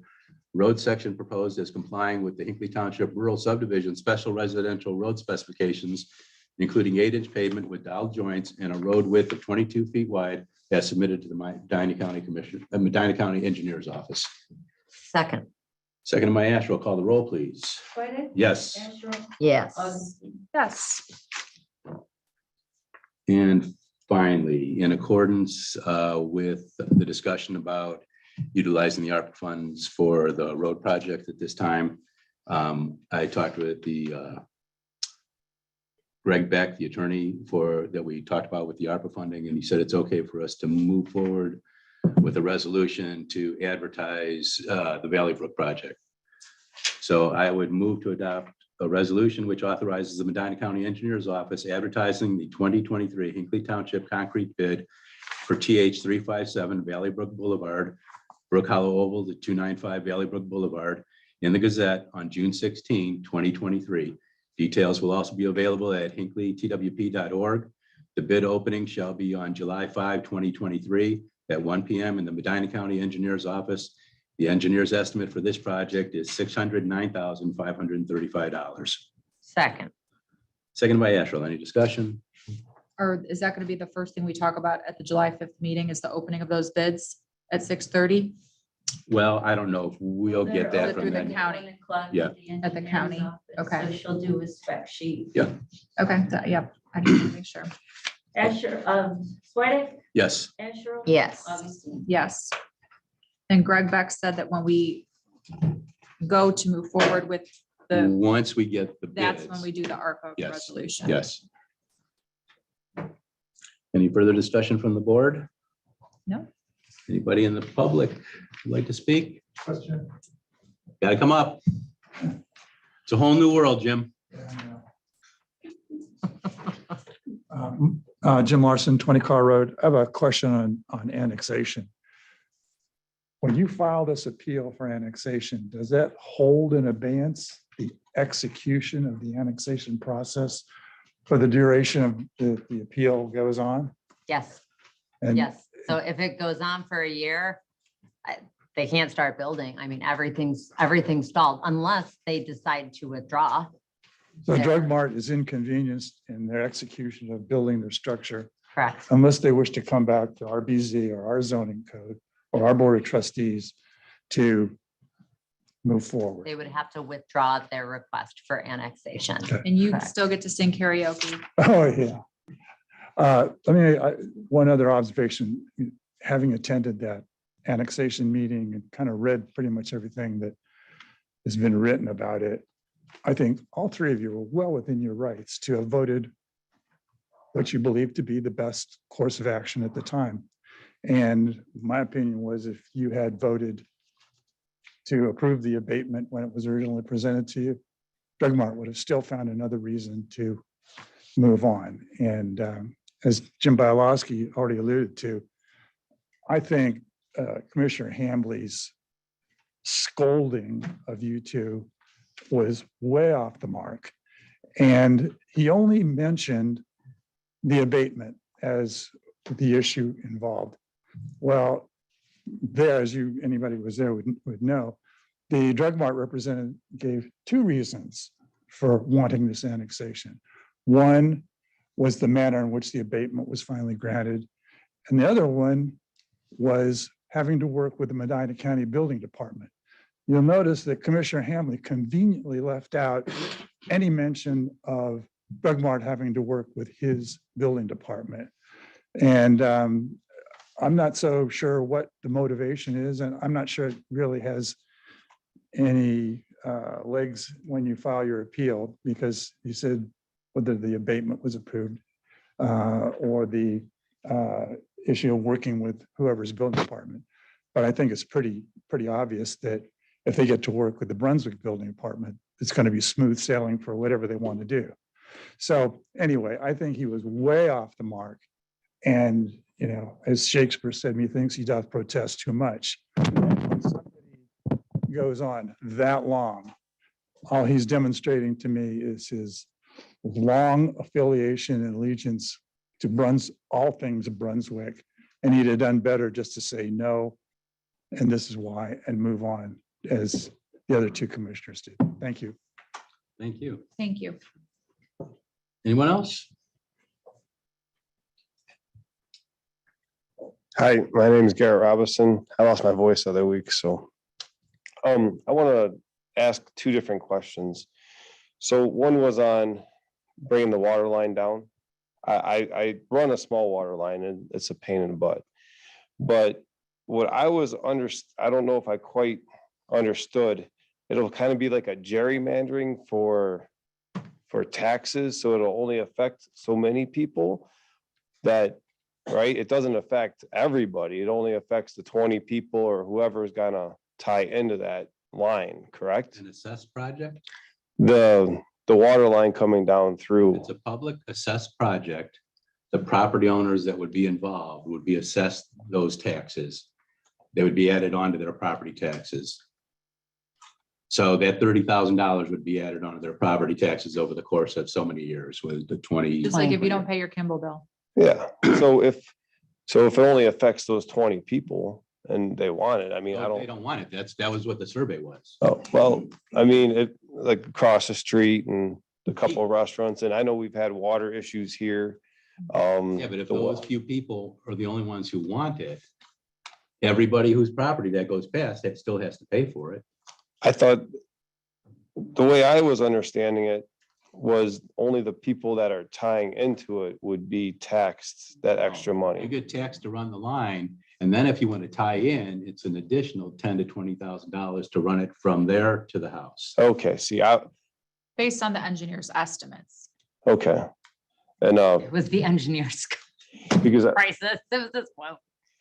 okay, so I was misunderstanding that. Okay. The other part was, so the guy wearing the blue suit, Brian, so their company will collect like a 0.0002% fee of all the taxes collected?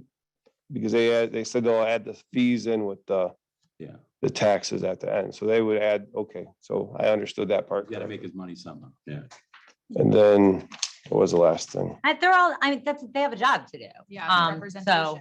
yeah. No, I understand. Mhm. And then about the drug mart thing, if they don't like it, they can sell the land and somebody else can, build there. If they want to go through all this court, everything else, I think you guys are right to give 100% of nothing for 15 years and then they're done with the building and they just abandoned it, or, to do whatever they want with, I don't know, but to give 100% of your tax base up for 15 years, that seems ludicrous. 50%. It would have been 50. We can't do anything above 50%. No, 50 is enough. I mean, they're 100%, which we can't compete with. no, why would you even want to? I mean, if you're gonna lose that much of a tax, we need it for the roads. There are gonna be more Well, we people lost- going in there. But I won't go into it. But I'll I'm, talk with you after. We if you can't want. go into it when we're appealing the, but yeah, I'm glad you guys stuck with it and appealing. So if they don't like it, they can move. That's all I got to say. Thank Well, hopefully we win. So. Mr. O'Neill?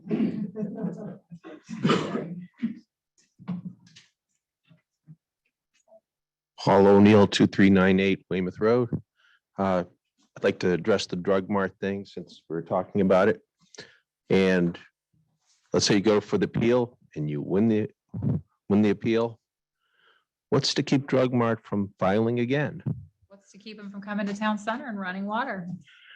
I don't know, maybe they're gonna, Zoning. If they keep it under 12,000 square feet. I don't know, but Nothing. where does it begin? Where does it end? What's the town gonna do to prevent something like that from happening again? The only way to prevent annexation is to either create a jet agreement with Brunswick or become a village. If we appeal it and win, I think that will send a very clear message. So let's just keep our fingers crossed. We're told our odds are good. Anything else? This time I'll make a motion to adjourn at 8:40 PM. Second. Seconded by Asher, all in favor? Aye. Aye. Thank you, everybody.